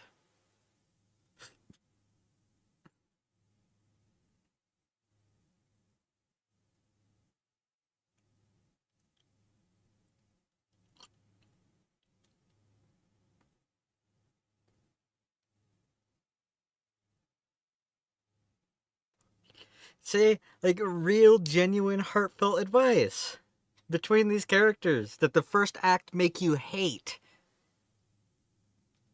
So good.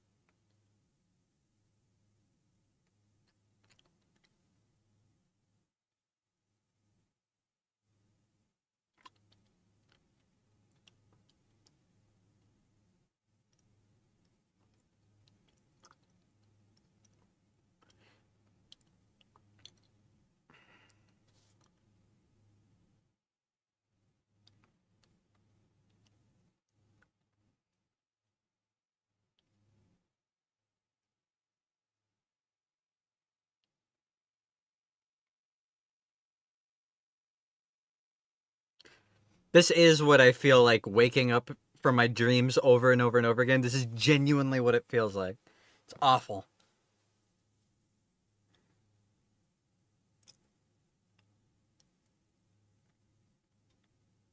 It's overwhelming. Stapling your wounds with pants on, not the most sanitary. I mean, I'm pretty sure the water they drink and bathe in is 95% poop. So I'm sure their immune systems are insane, especially if they can breathe the smog from Zon.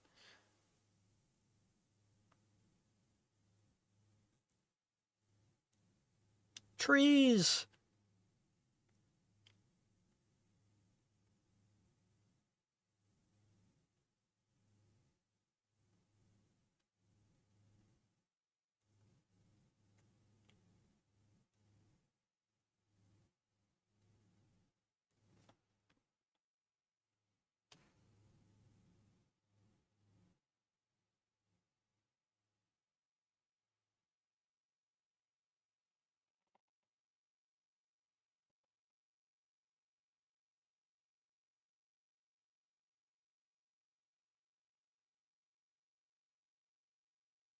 Yep.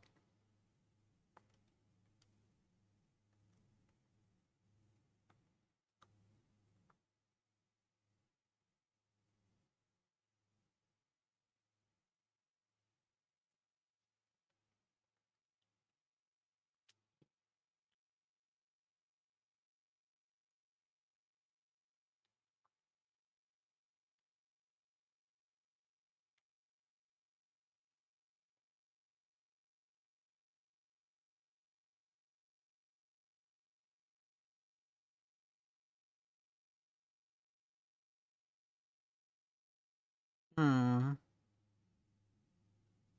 They even have powder up there. And they just finished, if you notice, they just finished putting the face of that pink haired girl from the boat, see?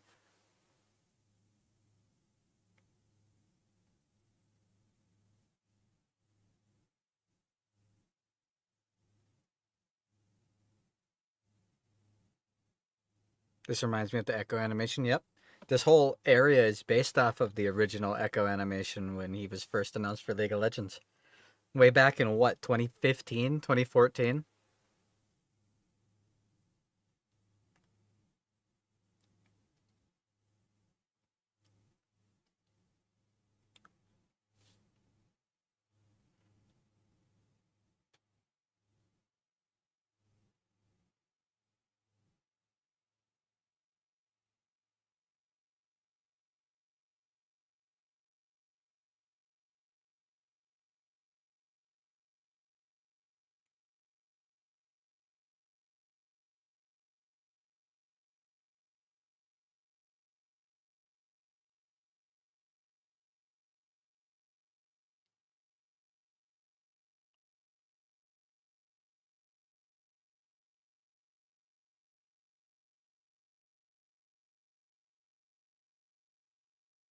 Hmm.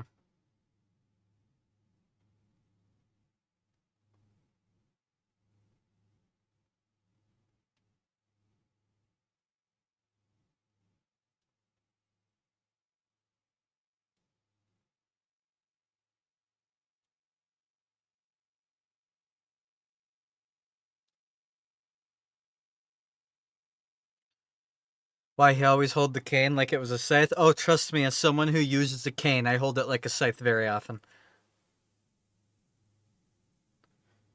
Jace, a racist? This fucking rat.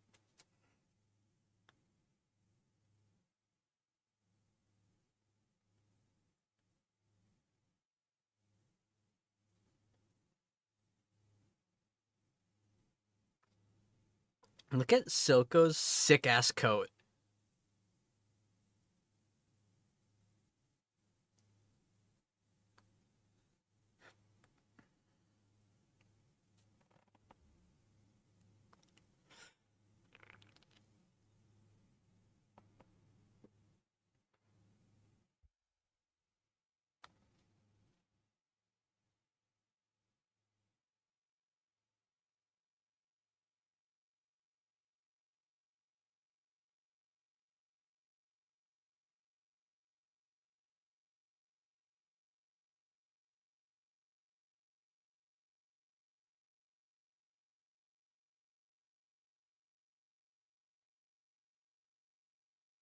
He's even got lizard eyes.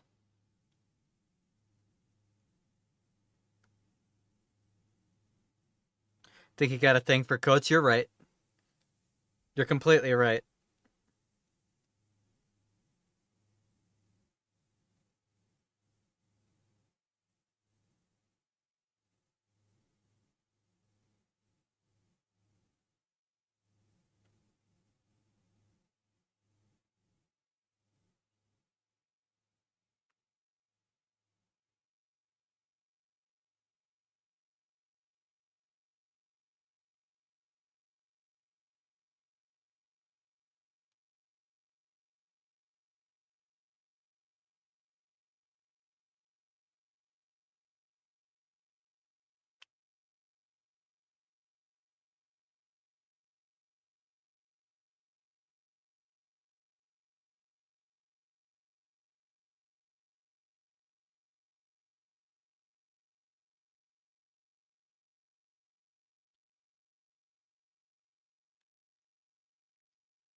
And Silco's just fucking breathing it like it's nothing.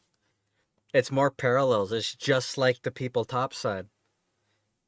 All of these Chem Barons, the leaders of Zon, all they care about is the fact that merchandise is frozen. Also, look, the flowers were killed. Just from the air. That's how nasty it is.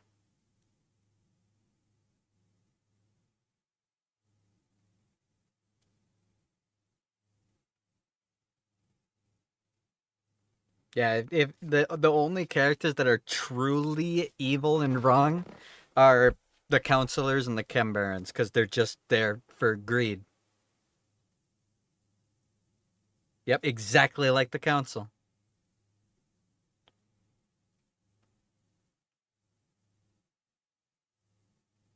She's looking out for him. Oh, yeah.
If you kill a killer, the number of killers in the world stay the same. Kill two. I love that. See?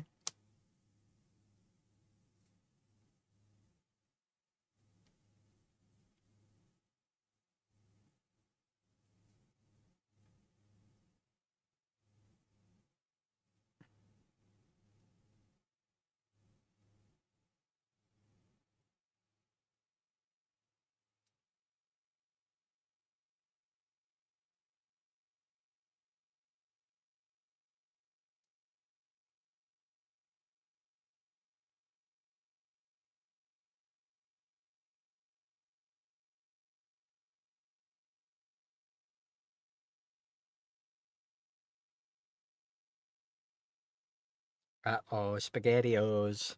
Also, there it is again. Victor saying the design of the bomb is genius, but would they be smart enough to figure out Hextech?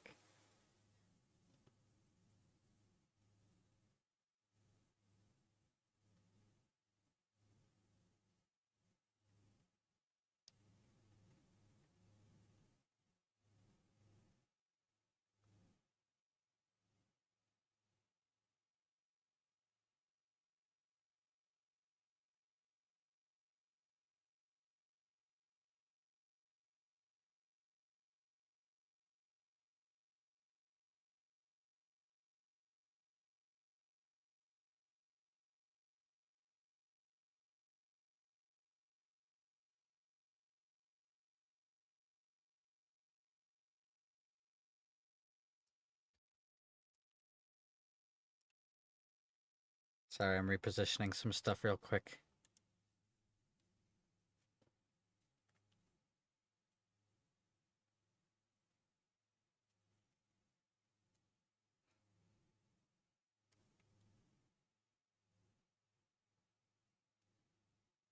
Here we go.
It's the dongler.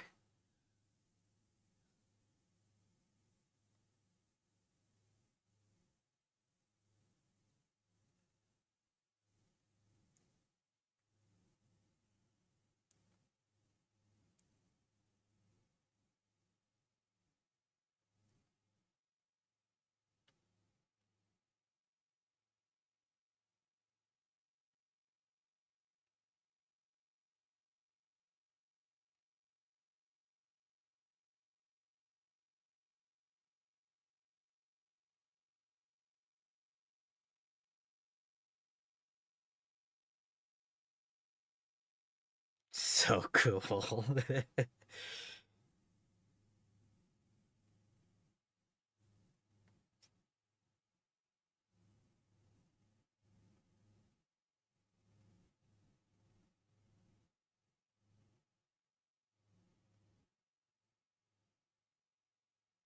Yeah, the hex core and Victor stuff is really fucking cool.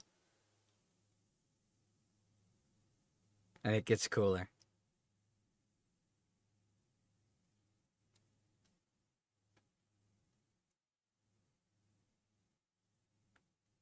So I can't watch for a couple minutes. Okay.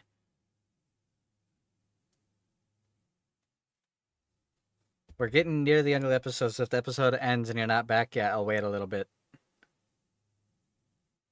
But take your time.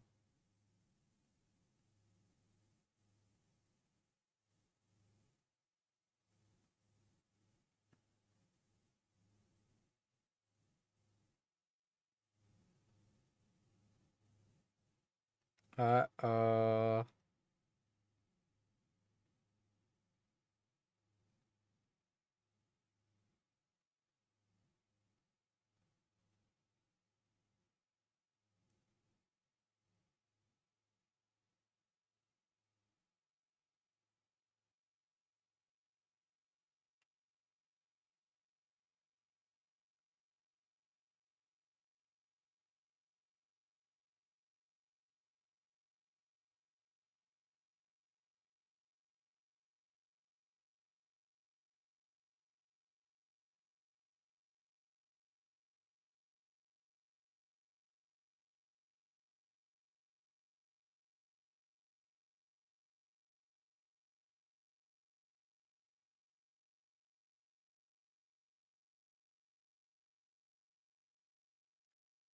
Uh oh.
Remember if I or Jinx was messing with the little clockwork butterflies when Silco was yelling at her?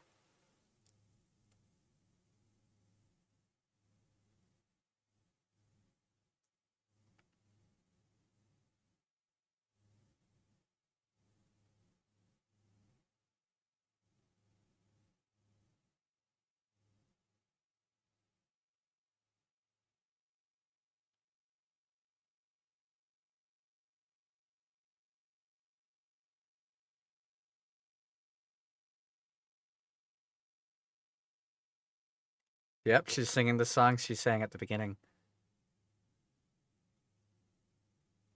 Marcus.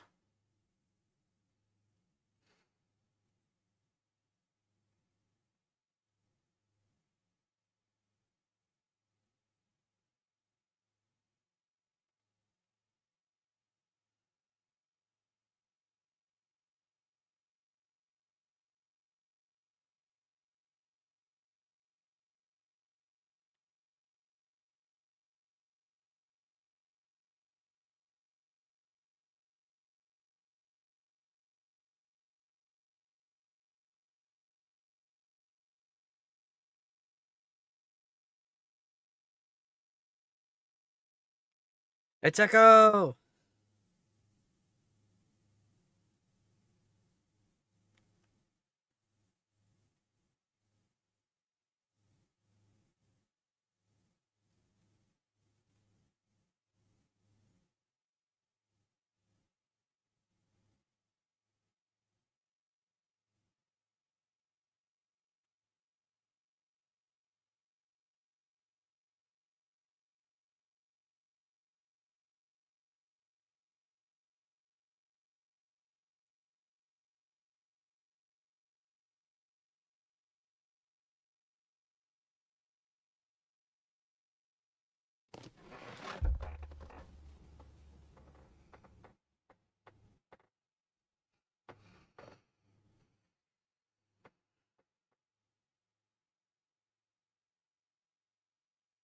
She said the thing.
That is such a good fight scene.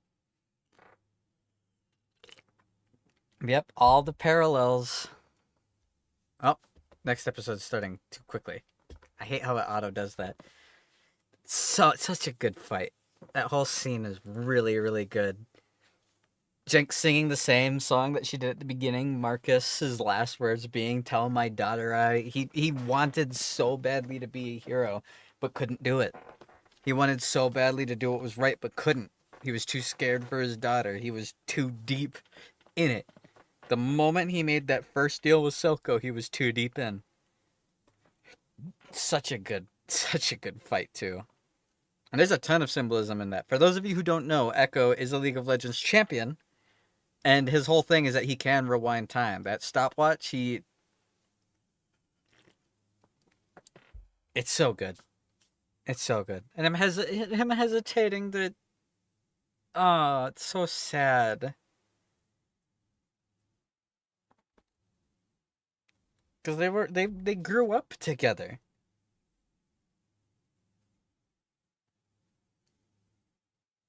It's so good. And that was just one episode in the third arc. That was one. And we got that many banger fights. You think Echo gonna do his time power stuff by the end of season 2? I'm sure. I'm sure. Like we've already gotten to see so much of the super cool shit that the Firelights have figured out. The fucking hoverboards, Echoes stuff. It's all so fucking badass. It's super cool. I love the design that they gave Echo in this. I also love the way that they made him like Echo is like the most pure good guy in his own story because everyone has wronged him. Every single person. And he also carries the guilt of being the person who tipped them off to go to the place where they got the gemstones in the first place. Nothing would have happened if those kids didn't break into Jace's workshop. Hextech probably never would have been finished. Not the way that it was supposed to be. Victor never would have been involved, even though he was like the reason that Jace was able to figure it out. They worked together to make it in the first place. Everything would be different just by following Jace home after swindling him, everything was started. A theory some people have is that Echo's so persistent about Putter being gone because he's tried to save her several times before over the years. Oh, I'm sure of it. He also doesn't want it. He's more trying to convince himself than anyone else. When he finally had the chance to take her out, he hesitated because he saw her. He saw her as, even when he was fighting her, he saw her as she was when she was a kid. It's insanely good detail. I love it so much. It's incredible. Yep, the crow behind Powder, the firelights behind Echo, the fact that we got to see Jinx making the butterfly bombs like 3 episodes ago is awesome. It's so cool. So much build up for it. And we get to see Heimerdinger's doing some shit. I used to have a crush before she started talking to her gun. Yep, that's a line from the game. It's really cool. But episode 8, second episode of Act 3. Things are really ramping up. That bridge fight is amazing. I remember when I first watched this, when it first came out, the very beginning and end of this episode, I didn't really like because I thought it was weird. Oh, they just had some weird punk rap, hood style, like music videos with all these stylistic stuff. The first one is but it's an introduction to the characters and the vibe they have. The second one is the fight, and that fight is immaculate. That is so good. The constant flicking between them being kids playing to them being adults and actually trying to kill each other. It's so good. Also, the specific visual when Vi starts running back to help Caitlyn after the gunshot, about how Milo goes from just being over Jinx's shoulder to just swelling and becoming huge. The crazy thing is that sweller, that is a real thing that happens with insanity. It is overwhelming. That the craziest part about being insane and having like mental problems like this is you are not in control of it. When you have a dark thought as a sane normal person, you go, "Oh, that's a dark thought. I should stop thinking about that." And then you stop. But when you are that insane, when you have that much trauma, so much of your brain is dedicated to that thought that it is no longer a thought. You are being told it, and you can't just shut them up. You are being told it, and it is overwhelming. The way that she constantly has to scream and yell at everyone to shut up because she has to think because she's thinking too hard. Completely real. It's so cool the way that they do it. I also love the fact that now, like in Act 2, obviously she was talking to Milo in her craziness, but in Act 3, like we hear him laughing, we hear him talking, we're actually getting to hear him snarking after her. It's so cool. But anyways, episode 8 starting in 5, 4, 3, 2, 1.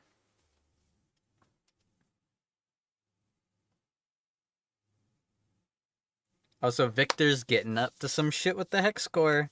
He used Shimmer, and he connected himself directly to it.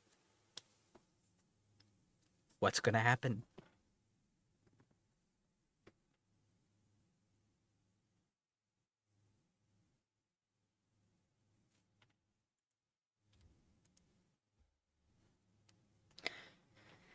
And you ready to hear the crazy thing? We're about to be introduced to even more new characters.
I love this line.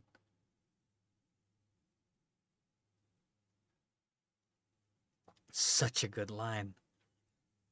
I'll give you the world if you prove you can take it.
Marcus, he wanted to do good. The world didn't let him.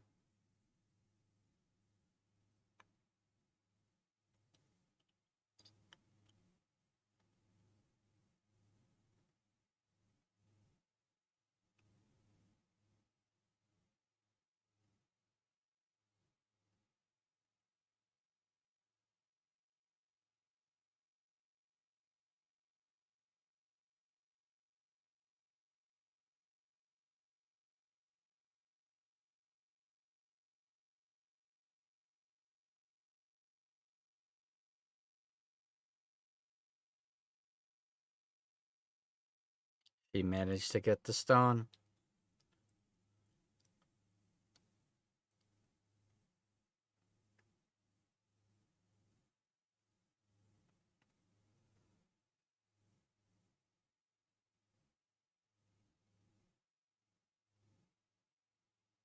Don't step on her hair.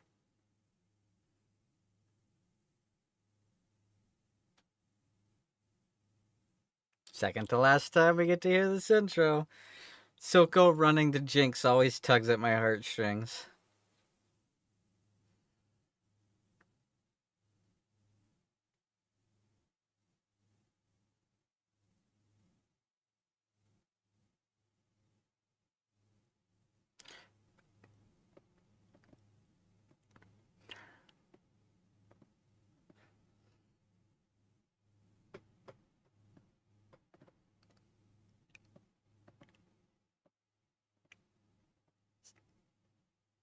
Oh, the misery.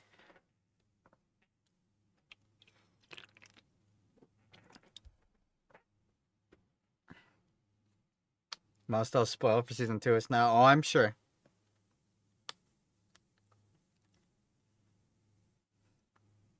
That's the crazy thing to think. Season 2 is gonna be as long as this season.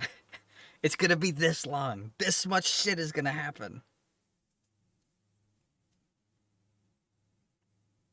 Considering how much story has already been told, that's wild to think.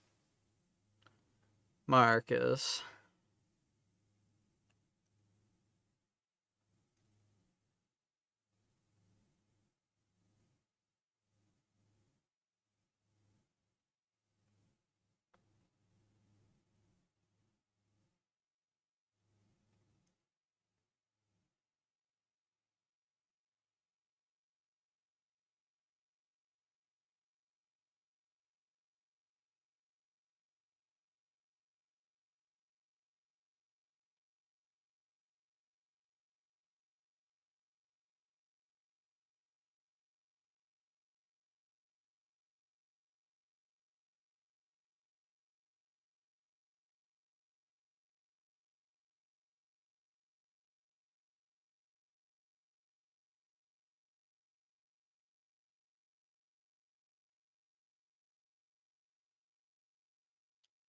Marcus wasn't driven by ideals, he was driven by guilt. He blames himself for everything. Ever since the moment those coins he dropped landed in Grayson's blood, he's blamed himself.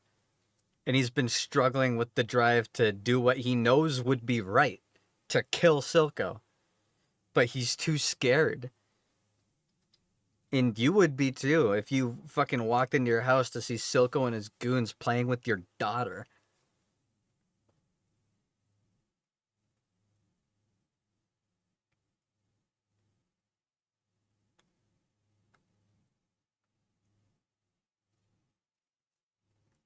He had to do what Grayson did, but what Grayson, the difference between Grayson and Vander compared to Silco and Marcus is what Grayson and Vander did, they did for peace. They did it to keep each other from, like, they were stopping any instigation. They were working together to keep people safe. Marcus was doing what Grayson was doing because he was already neck deep in it. And Silco was doing what Vander was doing in order to push towards separating from Piltover, which is why it's the exact opposite. It's the same, but for completely different reasons. Uh-oh, singed.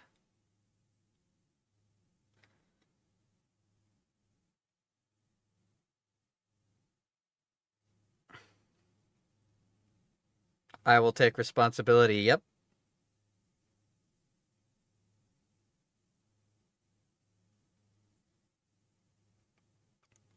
He couldn't do what was right. He did what he thought he had to. But even then, he didn't have the conviction because he knew it was wrong. That's why he didn't pull the trigger. That's why he didn't shoot Caitlyn. He might have, but he never got the chance. Oh,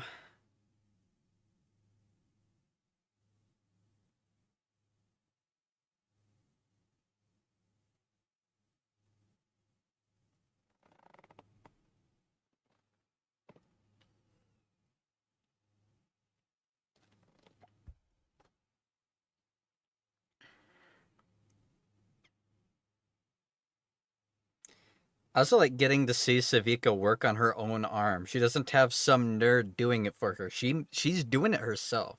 She's smart.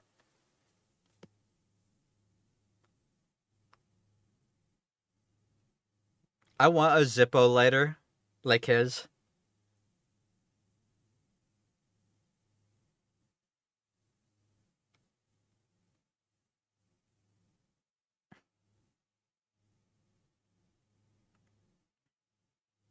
Mm-hmm.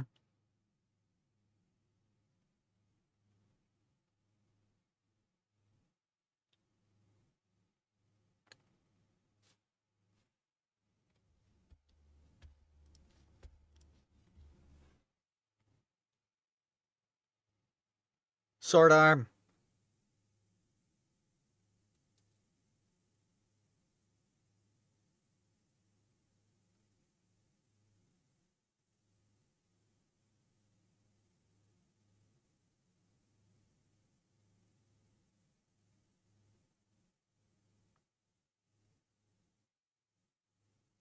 I also do love the way that he has like such a heavy lisp because he, like you said, he doesn't have a bottom lip. He has a metal jaw.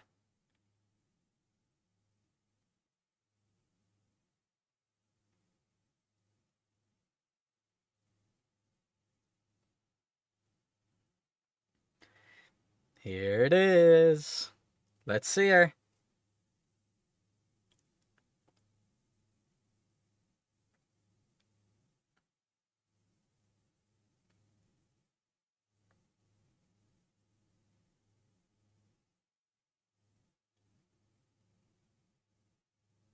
Big Mama.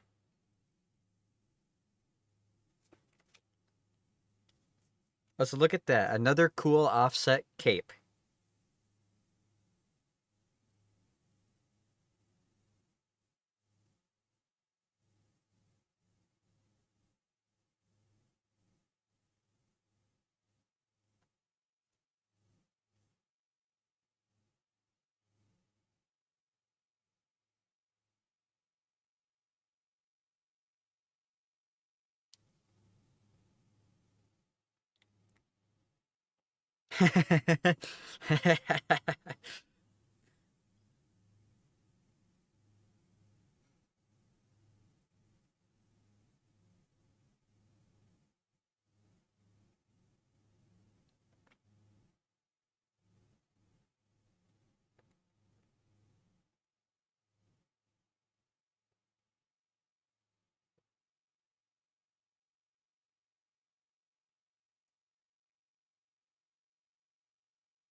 I hate this guy.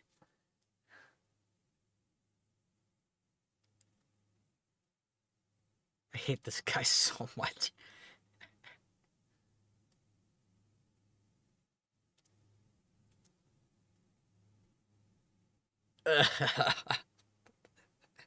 Little rat. I can hear the cries of the masses. It should have been me.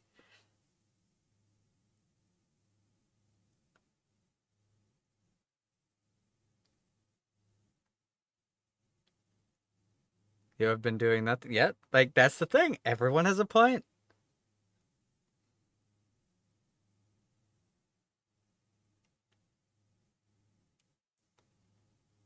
Arguing in favor of Marcus like your life depends on it, but hating the twink for hire for being a twink for hire. I'm a simple man.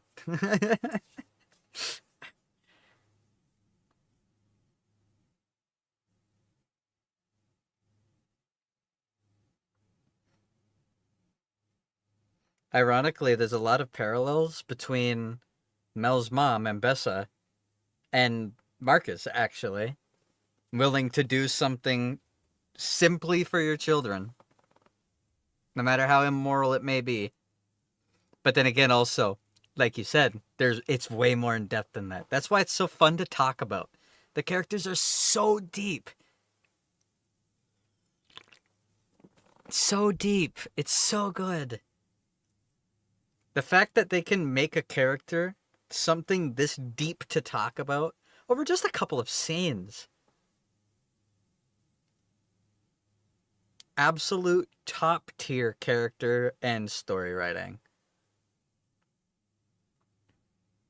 Although I do also think Marcus is a little bitch because he never actually did anything. He always thought about it, but he never did it.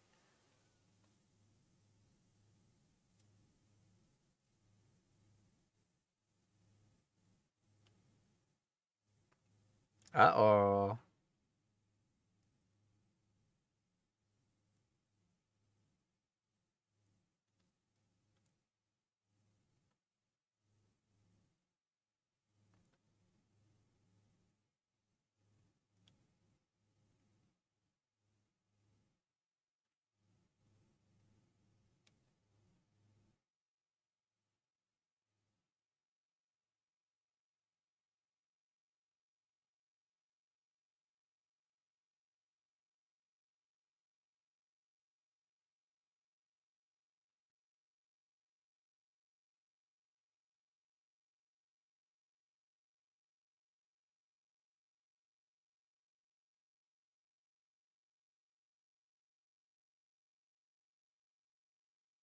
You know who else is a slug monster?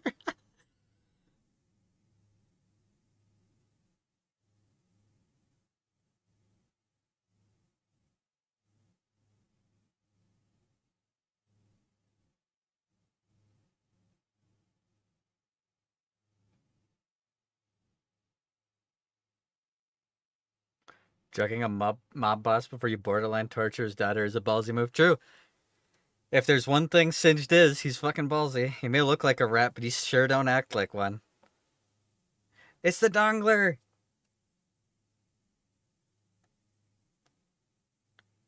Axel. Yeah, imagine. He's finally seeing the Undercity for the first time. He's no longer looking at the plays on the towers. He's looking underneath it.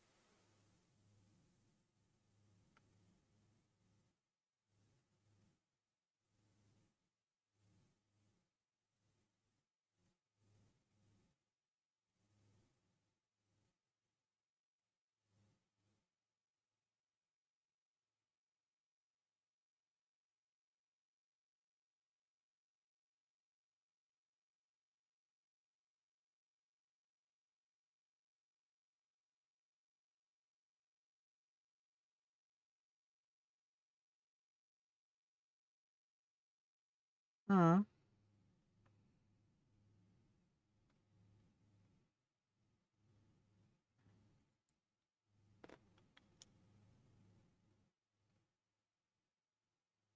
I love this part too.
I like how it's so hot in the room. He's sweating,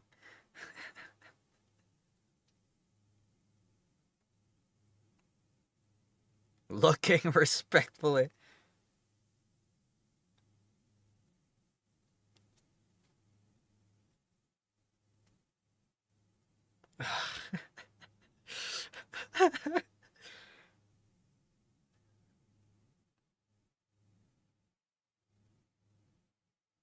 I like the guard.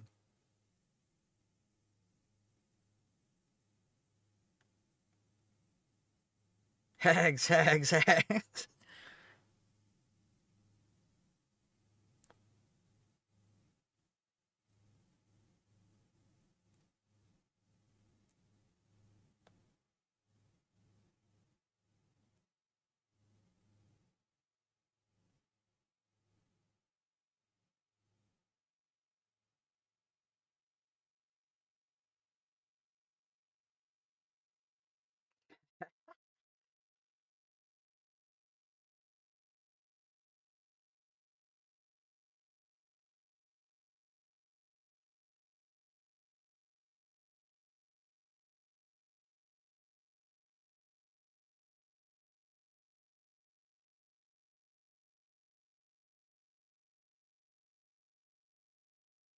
Also, for those of you who don't know, the red nation she's from,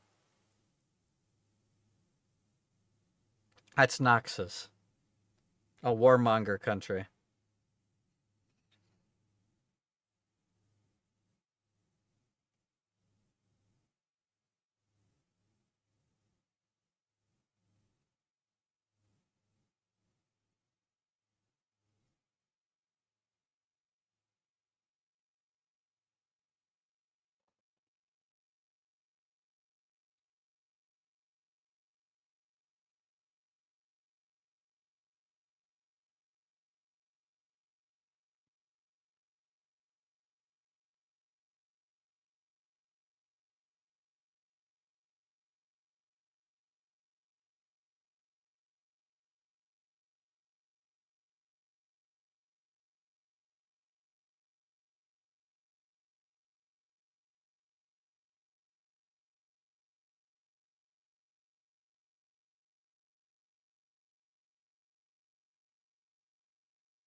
Weeks. Lol. Lamau. Yeah, weeks. Just weeks. They're only just knowing it's a problem now, even though it's been years.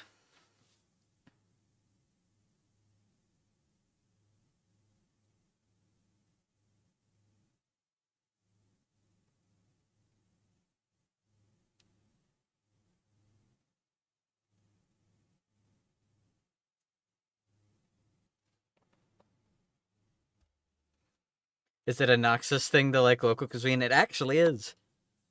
Noxus expands, but it never it expands and then it destroys weakness and it nurtures strength and it always integrates. Whenever it goes somewhere, it takes the strongest people from that place and it puts them in power under the name of Noxus.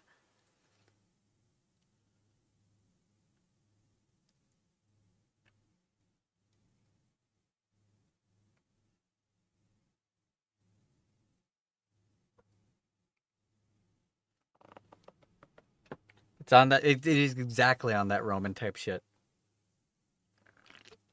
That's the name of this episode, right? Oil and water. Yep. Name drop.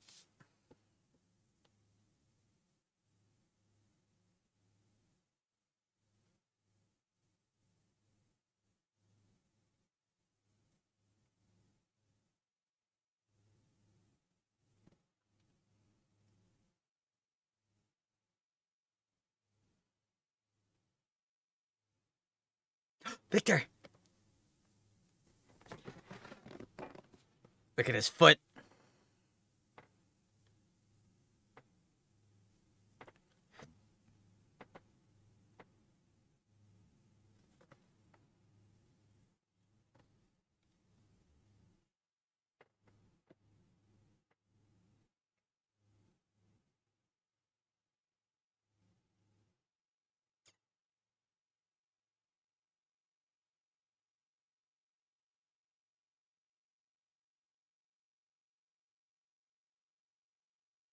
He's running faster than the boats. An exact parallel to when he was a kid and couldn't keep up with this toy. Look at it now.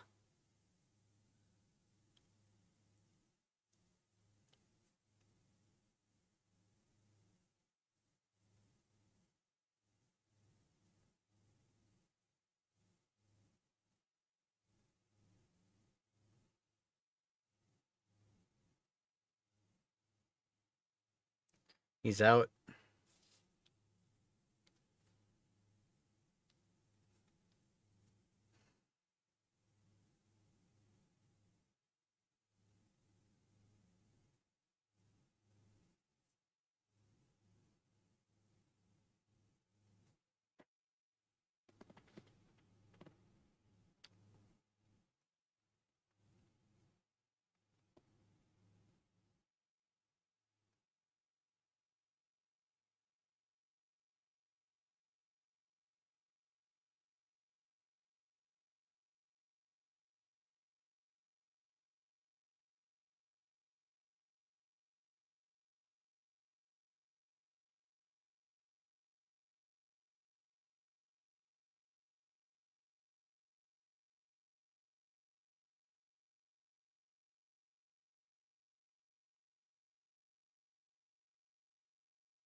I was in prison for, yeah. She didn't do any crimes. She was being kept there by Marcus to make himself feel better, thinking he saved someone.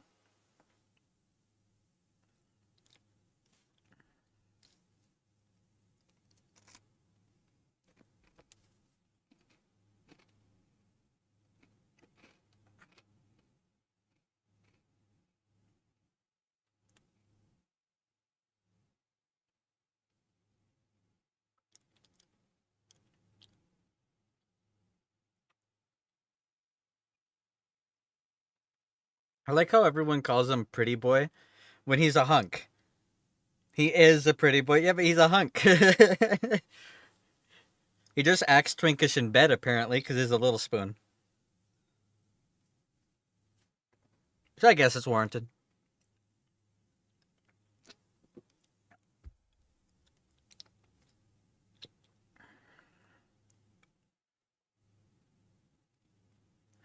He has his hammer.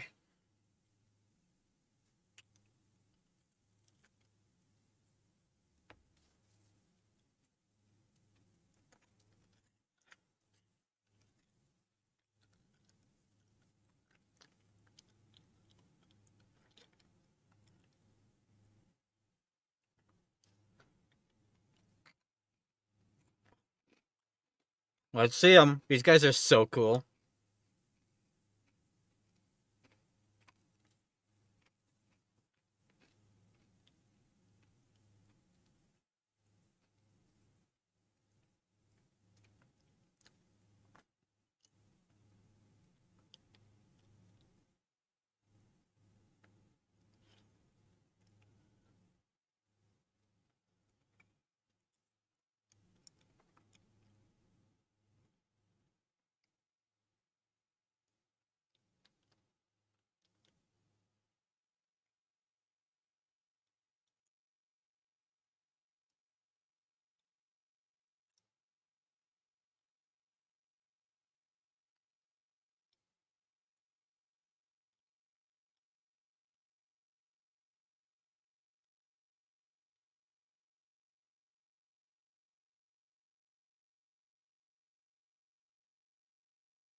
God, it shattered all of his bones.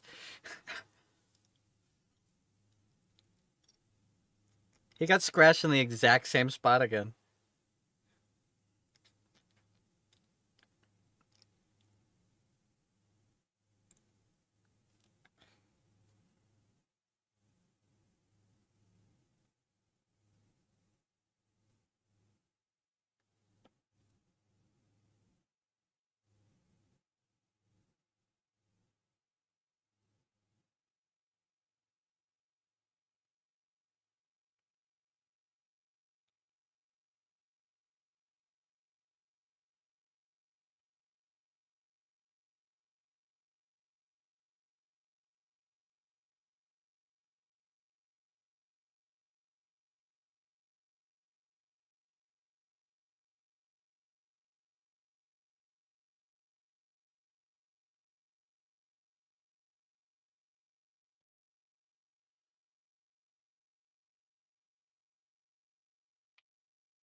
Oops. For the sake of the script, the monsters are no longer super fast. That's the thing about Hextech weapons. They're weightless. That hammer he's lugging around, it's as light as paper. That's the power of Hextech. Same with the gauntlets. It's like throwing normal punches, except it's giant and has a ton of magical energy behind it. It's even got cool little Hextech jet bursters on it to help move the hammer. Super cool. Oops. Another dead kid.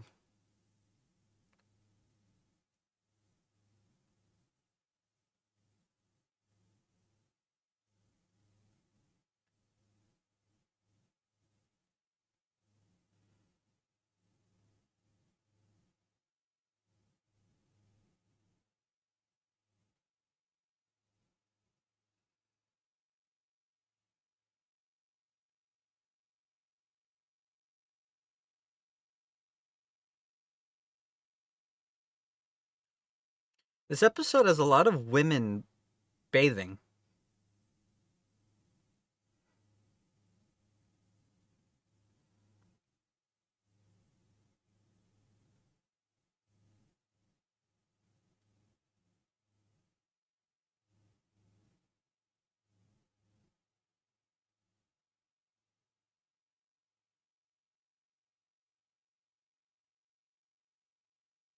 Lots of dead kids.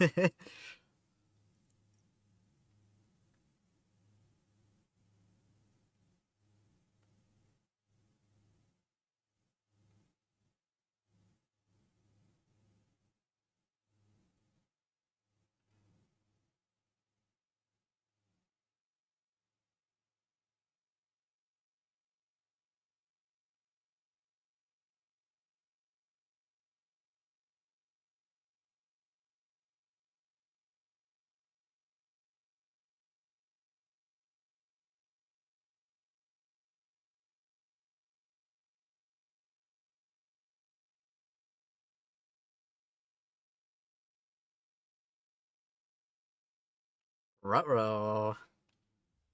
Jinx is up to something, and her eye is glowing all purple now. Uh-oh. Jinx saw Kate naked before Vi did. Yeah.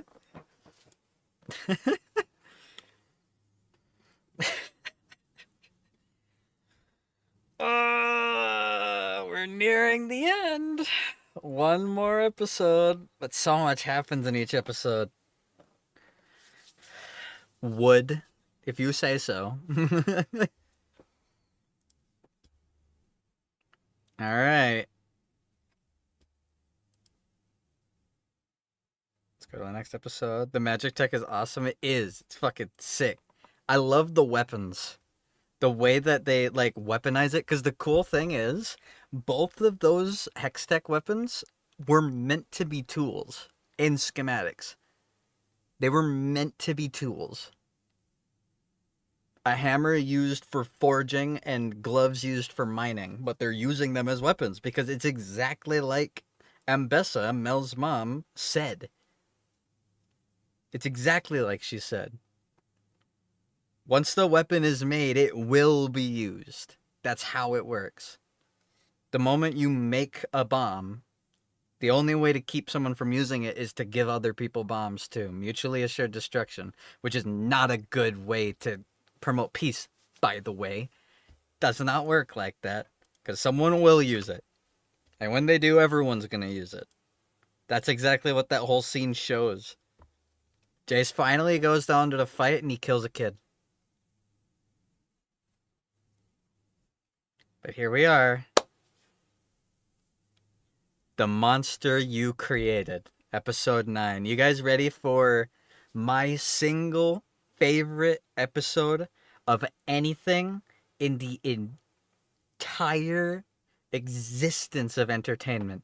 This episode obliterated me for weeks, months. If you go back multiple years, I have videos I made in the middle of the night of me just rambling about what happens in this episode.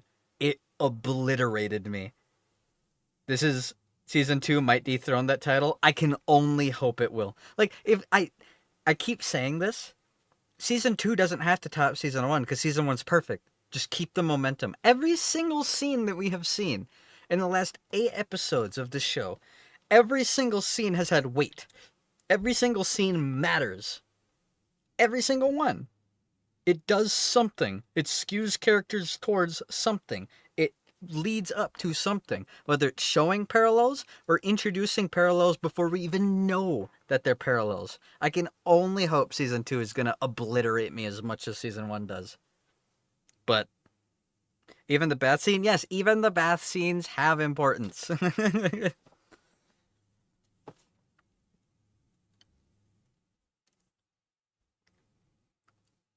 It's all like even like a big thing about the bath scene with Ambessa talking to Jace is Ambessa fully leans into the ideas that were being hinted at near the beginning of Act 2, where Mel, ever since she first got involved with Jace, it was because she wants something. Something new. Something to show off. She wanted to make Jace the man of tomorrow, which is his title. She wanted Jace's technology to be the next big thing, to use it in conversations, in trade, to use it. And it wasn't until he went to her in his weakness that changed. I didn't say it was a bad scene. Zekin said it was. That's Zekin's fault. I blame Zekin for saying that. But what does Ambessa say? She says, I see what my daughter saw in you. But she's not talking about it as in a man, a lover, someone to confide in. She's talking about the potential of power.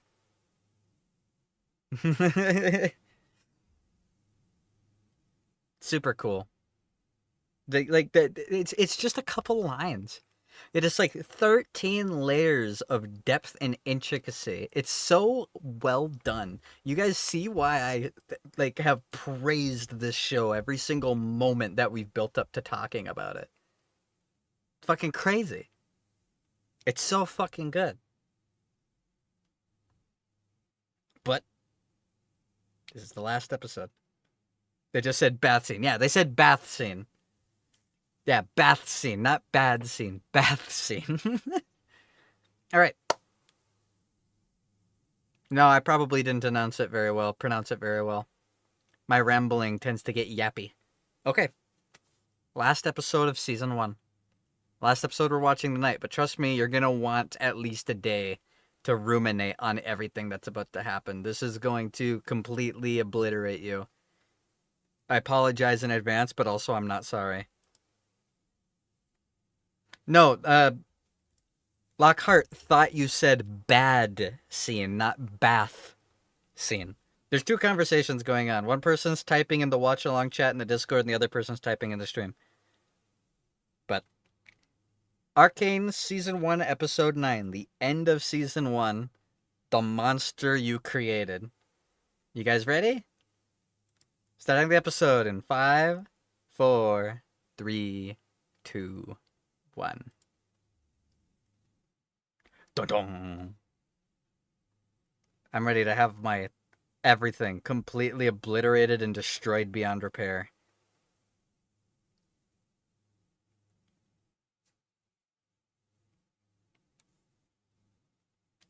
Again. Uh-oh, dead kid. He did.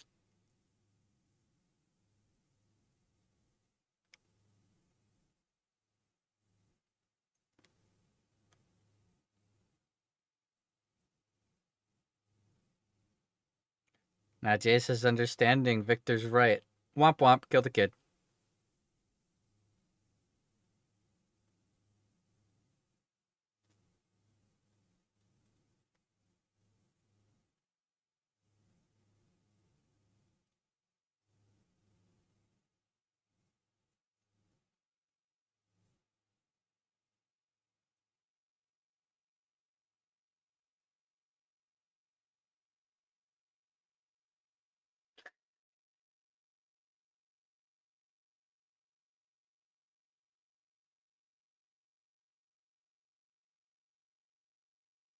Actually, S-Keg, it is.